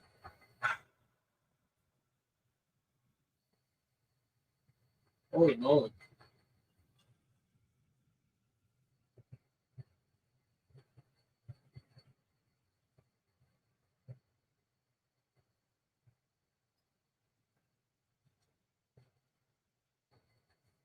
Yeah,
I just want to check one thing.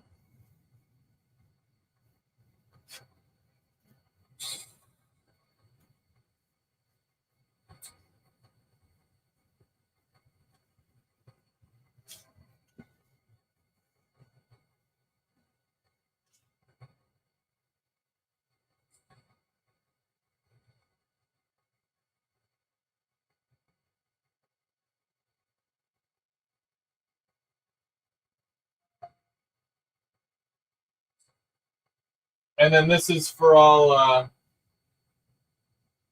you Toronto guys.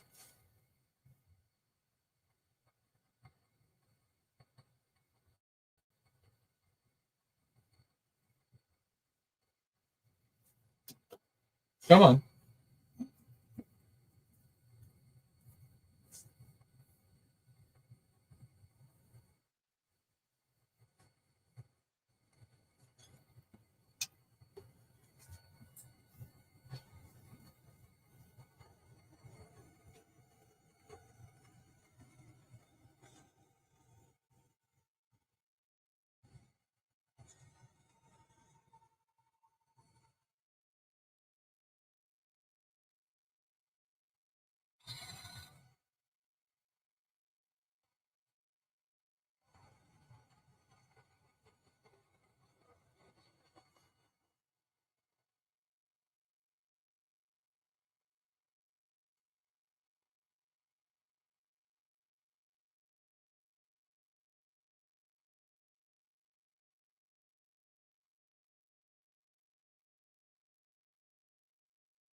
So I just have one last switch really that I have to add here.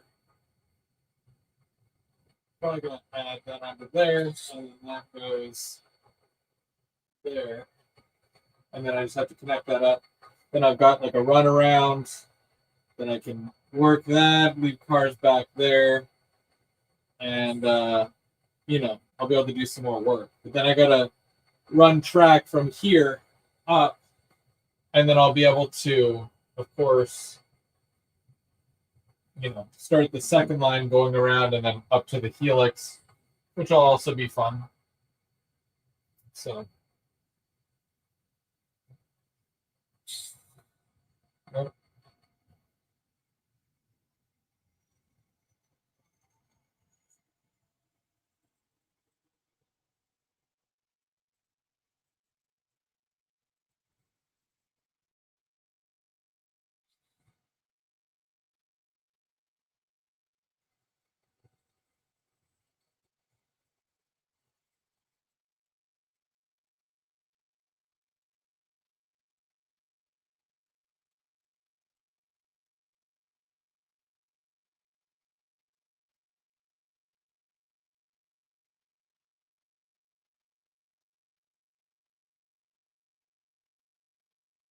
this track here actually leads to the station, where this is just the where it exits. But I won't tell if you don't.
Would I normally switch with my SD40? Probably not. But I just thought I'd mess around with it for a minute here just to kind of show you.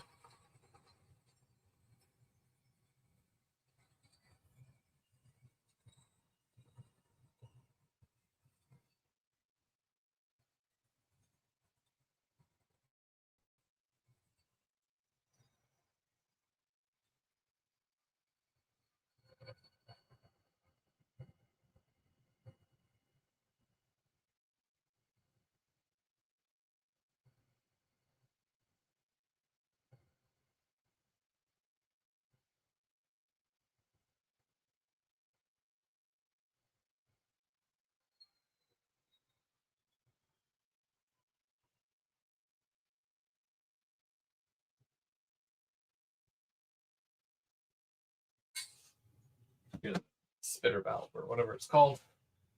That'll go off every so often. That's the train station as well. This was from the old layout. I do want to kind of clean this thing off a little bit here and redo the platform of it. And then, of course, it does have lights. It does light up. So I'm going to have to connect those. But this thing has like so much dust on it that yeah, it really needs a rework. And we got to fix that yellow too. That yellow is atrocious on there. Oh my gosh. Well, I do have my work cut out for me. Either way, the red brick on it is okay. I don't think I'd change anything with that. But definitely the platform itself, definitely. Is Bowser better than Rapido? Yes. I will straight up say it. Bowser is better than Rapido. Absolutely. Not just in sounds and function, but price as well. You can find a lot of Bowser locomotives for way less than a Rapido. And I think with the price increase that's right around the corner, there's not too much of a change from Bowser, at least not as much as some other manufacturers might be going for. But we'll see what happens because you never really know until it does happen. But I've seen a lot of, and if I'm speaking in Canadian dollars for a moment here, I've seen a lot of Bowsers go for about 280, 290, 300, roughly somewhere in around where Intermountain does, where you'll see a lot of Rapido for 310, 320, 340, something like that. Which, I mean, it's getting up there, but now you're seeing a lot more where it's 470 for one of those, and it's like, no, thank you. If I'm going to pay over $400 for a locomotive, it's going to probably be a Scale Trains unit. So we'll see what happens. But and Trackside Mike, how's it going, Mike? we're rounding things off here because I've been working on these platforms all evening. I wanted to repaint them. I still have to repaint the tops of these, but we'll see what happens. I'm not going to do that tonight, but I wanted to kind of clean up and make these platforms look much better. I'm going to add lighting to them as well. I'm thinking about doing the LED strips, kind of like what I do with everything else. That way I can kind of connect this to the lighting of the layout, and it'll all come on together, and I can adjust the brightness, etc., etc. So that might be how I end up doing this lighting. We'll see what happens, though. Also, I've got a bunch of LED light strips, so it's inexpensive because I already own it. This is the LED light stripping. So if I ran a strip right along here, hypothetical, right? It just goes right in here. And it's easy to hide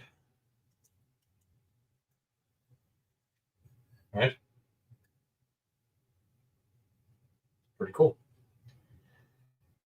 The wires might be a little bit thicker, but I'm sure I can do something with that. Uh-oh, can't get it out. Just kidding. Okay, there we go.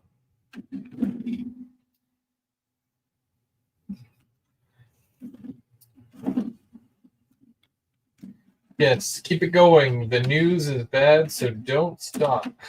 The news is bad. Well, I don't know, man. You got a deal on it. I did, thanks to you, Mike, because I never would have seen it.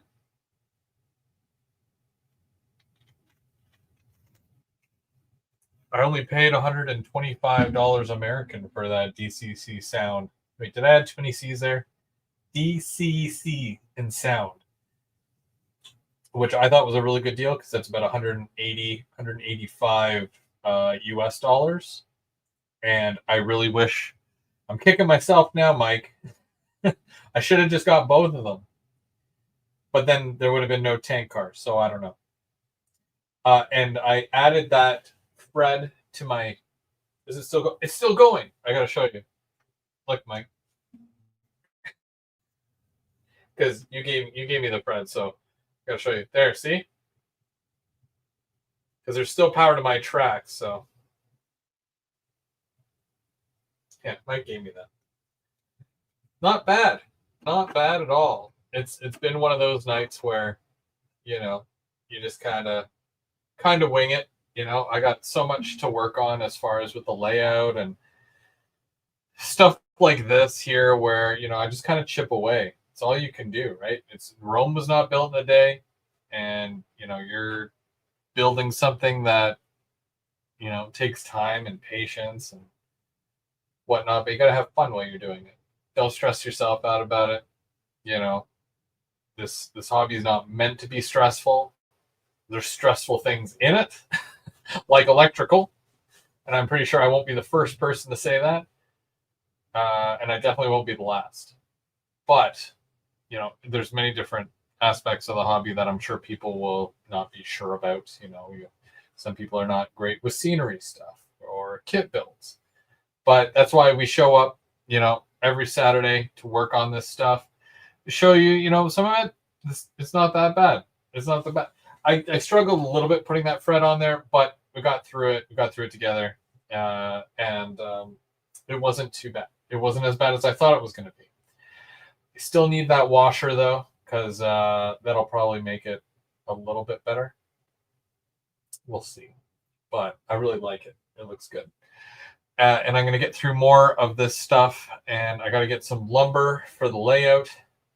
Russ loves electrical. Russ, come and do the electrical for me then, please. I feel like I'd be doing you, a service by letting you do the electrical. And you're also doing me a favor because, I keep things simple, so I'm going to keep my electrical simple. The only thing I'm doing this time around that I've never done before, which it really shouldn't be that hard, and I said shouldn't be, and you saw the air quotes, is a reversing loop. I've never done one before. I know I need an AR1 or whatever they're called, an auto reverser. So I'm going to try to do that, and we'll see how that goes.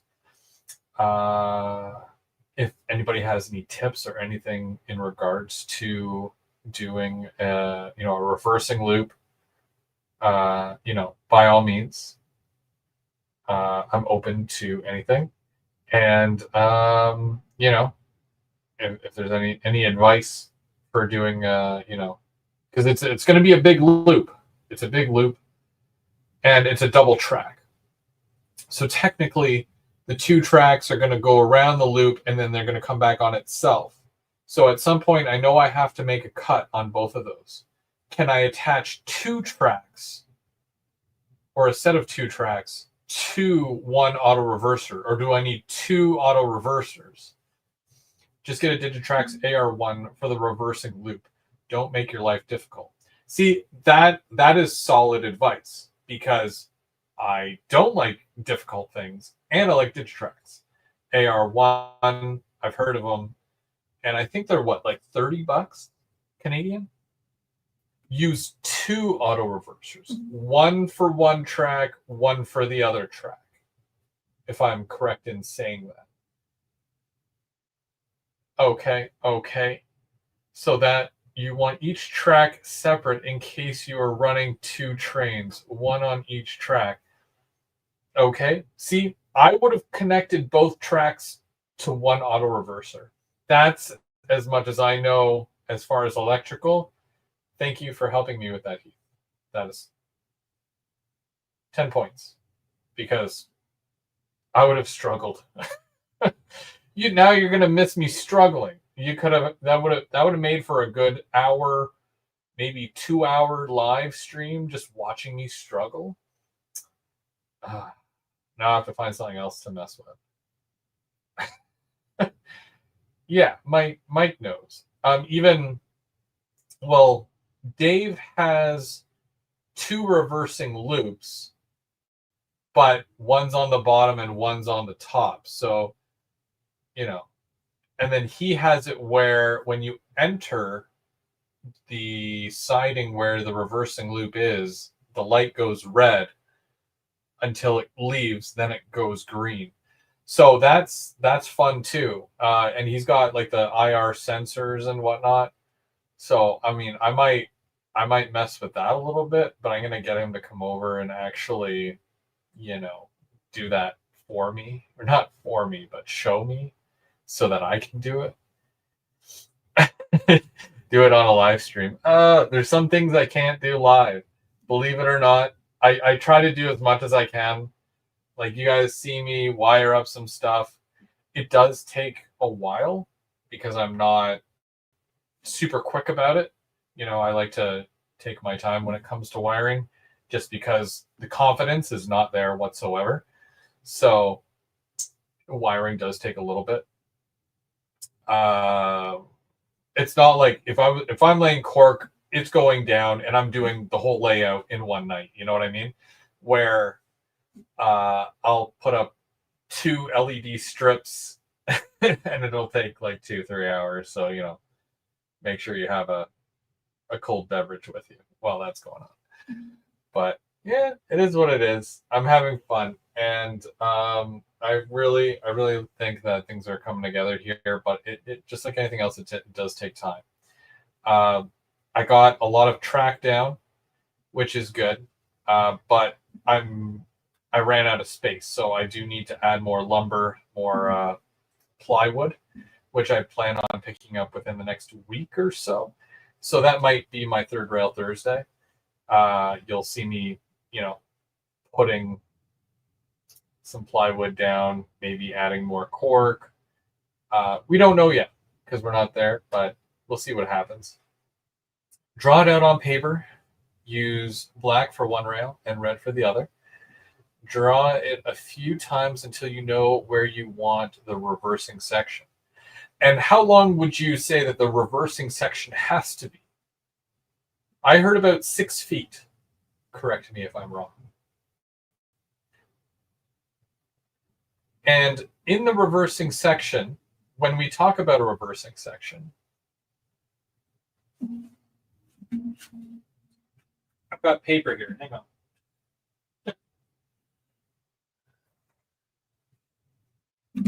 I'm going to show Heath what I'm doing here.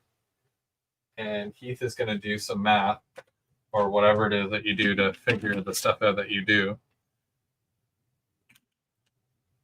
Because Heath is like a bucket.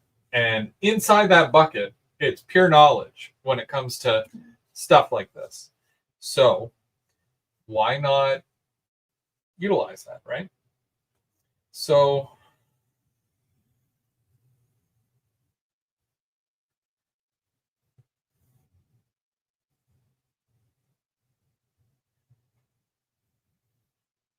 now you're going to have to forgive my crudely drawn picture. And by crude, I just mean it's not amazing.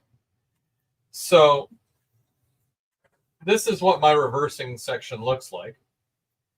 You've got the one track that comes in, and then there's a Y, and then it goes around on the inside.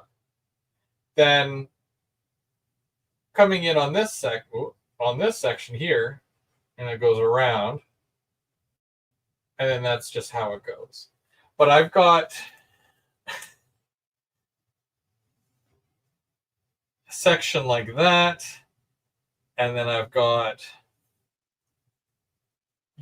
stuff like this.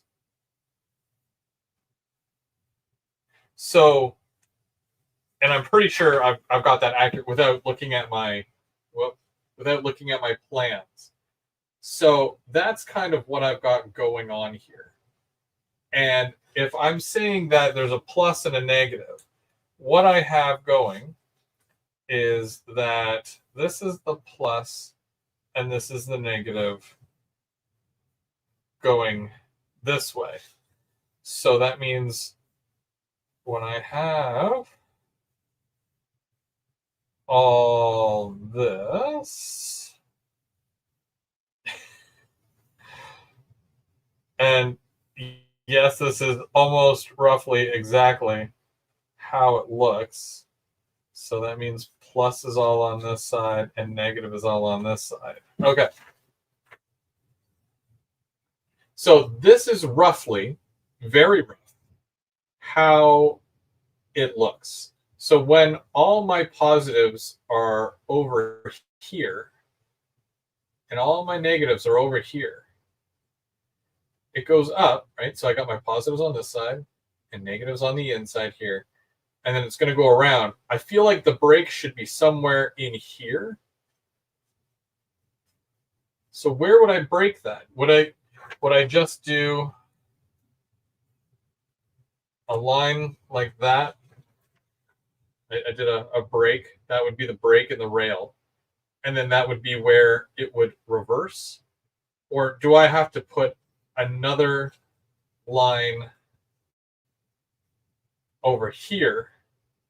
And then that section right here, from that black line to that black line, that's the reversing section.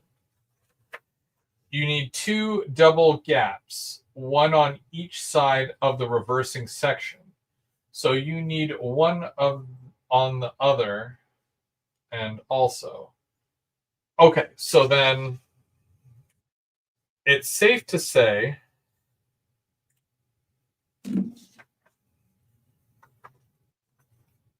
that I can block something out here, you're cutting the rails. So then that makes this positive, that negative, and then everything down here, negative and positive. But,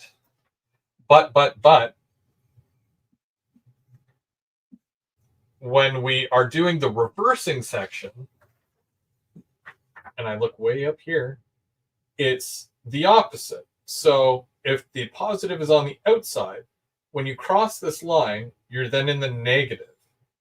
And then you go back to positive over here. Or is that negative? Sheesh, I don't know.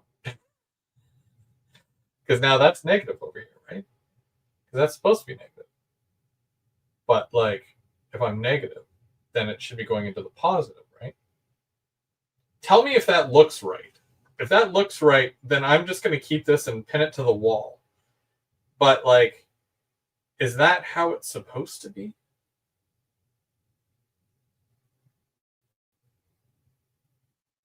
Just let me know how wrong I am. I need to see it a bit more of your plan, but I think you're right. Because I don't mind doing it as a full loop and then cutting in my little spacers. And then just, when I go to wire it, negative, positive, and then positive, negative. And then just do everything up to the Y as positive and negative. That's how I see it as far as with a auto reverser, because there has to be one section that is reversed to this, so that if you're coming in on the positive, it switches to negative. And when you're leaving the negative, you're already in the negative coming down this way. Or if you're in the negative, you're coming up here, switches to negative, or it stays on negative, but then it'll recognize that it's going to be positive, and then it switches to positive or something. The isolated section will switch plus and negative inside. So positive, continue the positive, and then it goes to negative. And then, because this here is more or less, it's not these two rails. Like, that's one track, that's another track. It'll auto sense and auto switch the section for you. But yes, you are thinking of it correctly for DC. But I do DCC. So how does doing it DCC, how is it different? Polarity in the reversing section varies. Don't worry about it. Huh. Okay. If you need more length, some of those sidings could be part of the reversing section. Well, this is pretty big here. I was worried about the crossover, but at the same time, I'm not worried about the crossover. But I can bring this back to like down here.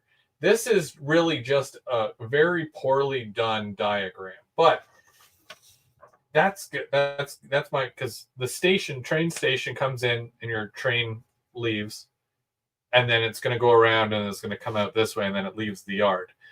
This is all yard up here, but this is main line coming in here. So main line up here, and then we'll reverse and then exit out, if that makes sense. Or if you're on the outside, you can switch to the inside, because there's 4 tracks here for main, lead, in and out, and then this is just yard track up here, like storage. Hey Dwight, how's it going? We're just talking about auto reversing for a second here before I melt my brain on this. Wanted to kind of give an idea as to how well, you can kind of see it back there. So the wood stops right here, and I got to go this way, but I still have to put all the wood down for this section. I have the curve section, but I just got to go from here to here. And then I got to figure out where my Y is going to go and how big of a curve, that way. But other than that, I'm really just worried about the wiring, because as soon as I put the track in for this, I got to wire it with an auto reverser. Otherwise, I'm going to have issues just running a train back and forth. Let's be honest. That'll happen. So I want to mentally prepare for that so that I can prep all this stuff ahead of time. Otherwise, I'm going to be sad that I won't be able to run trains until I do all the electrical. You got it. You are thinking about it, right? But don't worry about the polarity in the reversing section. It will switch automatically as it needs. Okay, and that's where the AR1 comes in. Oh man, oh man. What have I gotten myself into? Because again, I've never done an auto reverser before. Adam the Wizard. Yeah, if he wants to come and do it for me, by all means. I mean, in most cases, with a lot of this other stuff, like the reason why I buy locomotives with decoders and speakers already installed is so that I don't have to do it. The reason why I buy a lot of these, like the Just Plug lighting system, is so I don't have to wire up lights and buildings with lights. It's already done for me, So anywhere where I can just kind of skip that electrical because it's already done for me, by all means, I'm going to take the shortest path possible just to get through it. This here, I've avoided doing things like this for years. And it's not even laziness. It's just when I think about it, I'm like, my head, it hurts, Maybe I'm making a bigger deal out of it than what I probably should. So a lot of people say helixes, no way, Jose. And then I build one, and it's honestly better than the rest of the layout. And it works really, really well. So maybe it's just something where, you talk about it to yourself over and over, you convince yourself that it's a lot worse than what it is. And then you do it and you're like, oh, really? That's all it was? Oh, wow. I feel like an idiot now. That's all it is. So I'm hoping for the best. But like you said, and I appreciate your feedback there, Keith, and everyone else as well who chimed in. But like if this is how it looks, and if I stick to that method to which you said, where you're chopping here, do it in the, the reverse to what it's coming in at, right? So it switches over, the polarity of the AR1 takes over, kicks everything into gear.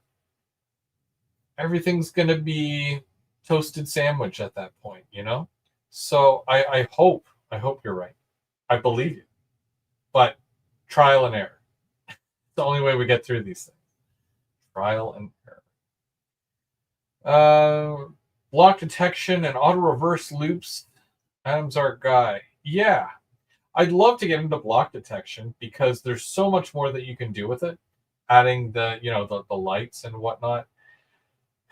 The problem is that if I go all in, and that is, I'd consider that all in. If I go all in on this layout, it's like I know at some point it's going to come down and it's going to suck because I'll have put so much more like that into it than what I really wanted to. And then I have to take it apart again. So I really want to just run trains. With something like that, I can't avoid that. So I'm okay with adding an auto reverser. That's fine. A couple of wires to a little box, no big deal. But then when we get into like lock detection and doing the signaling, I'm going to save that for my permanent layout. When we buy a house and everything's going to be permanent and I've got a whole basement to utilize, I want to go all in on something like that. You don't mess around. So that'll be later. Later. Baby steps. I'm making my way up there, but we'll see what happens. All right. Choose an auto reverser that works with sensors instead of short circuits as sensing methods to save the wheels of the model from weld damage. Well, I don't. LGRFBS. I don't know if you've ever seen Dave Coate, his layout. So his layout is a little bit smaller, but he's done amazing things in such a small space. And he has a reverse loop on the bottom and the top. And what happens is that, because he's got sensors, he's got little IR sensors. So when he goes through the first switch, it will flip the switch automatically because he's got vortices. So the IR sensor will detect that he's gone through it. And when he's gone through it, it throws the switch so that when he comes around, he doesn't have to touch a thing. And then he just continues on through. And then when the train has fully gone through the switch, it switches back, which is awesome. Now, in conjunction with that, not only does it throw the switch, and this is for both the top and the bottom, he didn't hold back here, so he doesn't touch a thing. So when he's approaching the signal is green. And then when the locomotive has hit that switch, the IR sensor will flick that switch to make sure it's going in the right direction. but it also turns the signal light red. Do not enter. There's a locomotive there. Don't go. It's only one track. You're not going to win. When it comes back out, not only is that sensor flipping the switch back so that it's back to normal, but it's also turning the light back to green. There's no locomotive in there. You're safe. You're clear. You can go in. That is amazing because that's just sensor and switch doing that. I wish I could do that. I wouldn't even know where to begin. Maybe tortoises. That's probably where I'd start because you can do a lot more with a tortoise than what I feel like I can do with a Walther switch machine. But again, block detection, IR sensors, you're adding all this stuff that just makes it a lot cooler. We'll get there. We'll get there eventually. But I do want to mess around with some of that stuff at some point. For now, I just want to run trains. But that's it. That's all. That's Rail Talk. We the platform for trains. You can do that with the Walther switch machine if that is the way you want it to go. I think they need to put out a more detailed instruction booklet for those. That or I'll check the website to see if they've made any advancements in their instruction booklets because you don't really get too much info with them. It's more like wire from here to here, just like the let's get started guide where it just shows you how to turn it on and flick a switch, what wires go where. You can also do it with a spring switch and you do not need a controller on that turnout. There's a lot of options. But, either way, we're doing it one day at a time here, and I want to be able to run trains again. It's tough only having, what do we got here? We've got about 17, 18, I don't know, maybe about 20 feet of track from one end to the other, maybe 23 feet. It's hard to say. So running a train back and forth on 20 feet of straight isn't always fun. I like doing loops. I like doing run-bys and stuff like that. Remember earlier when the train just full-on went by? That's what I like doing. I want to be able to put the train on while I'm doing this and just have it do its own thing and, so it's background noise, right? We'll get there. But I want to thank everybody for watching. You could have been watching anything else, but you're here with me, and I really appreciate that. So just remember, be kind to one another, and run some trains. We're going to do that this week. Come back Monday because we've got Mike and James for Off the Rails Monday. And we'll have N-Scale Dystopia. And he'll be Thursday night. And then I'll be back. No, I won't be back. I won't be back next week. Normally I'm Saturday nights, but we'll have Mike. Mike is going to be live on Saturday, next Saturday. And we're going to be seeing some interviews, I think. I'm pretty sure we are. 8 o'clock on Mike's channel. So we'll see you then. And I'll probably do a live on Saturday from the museum. So watch for that. It'll just be a random live that I do. So it'll be good. I get to run trains again. You guys have yourselves a great night. Thanks for watching. I've got a train.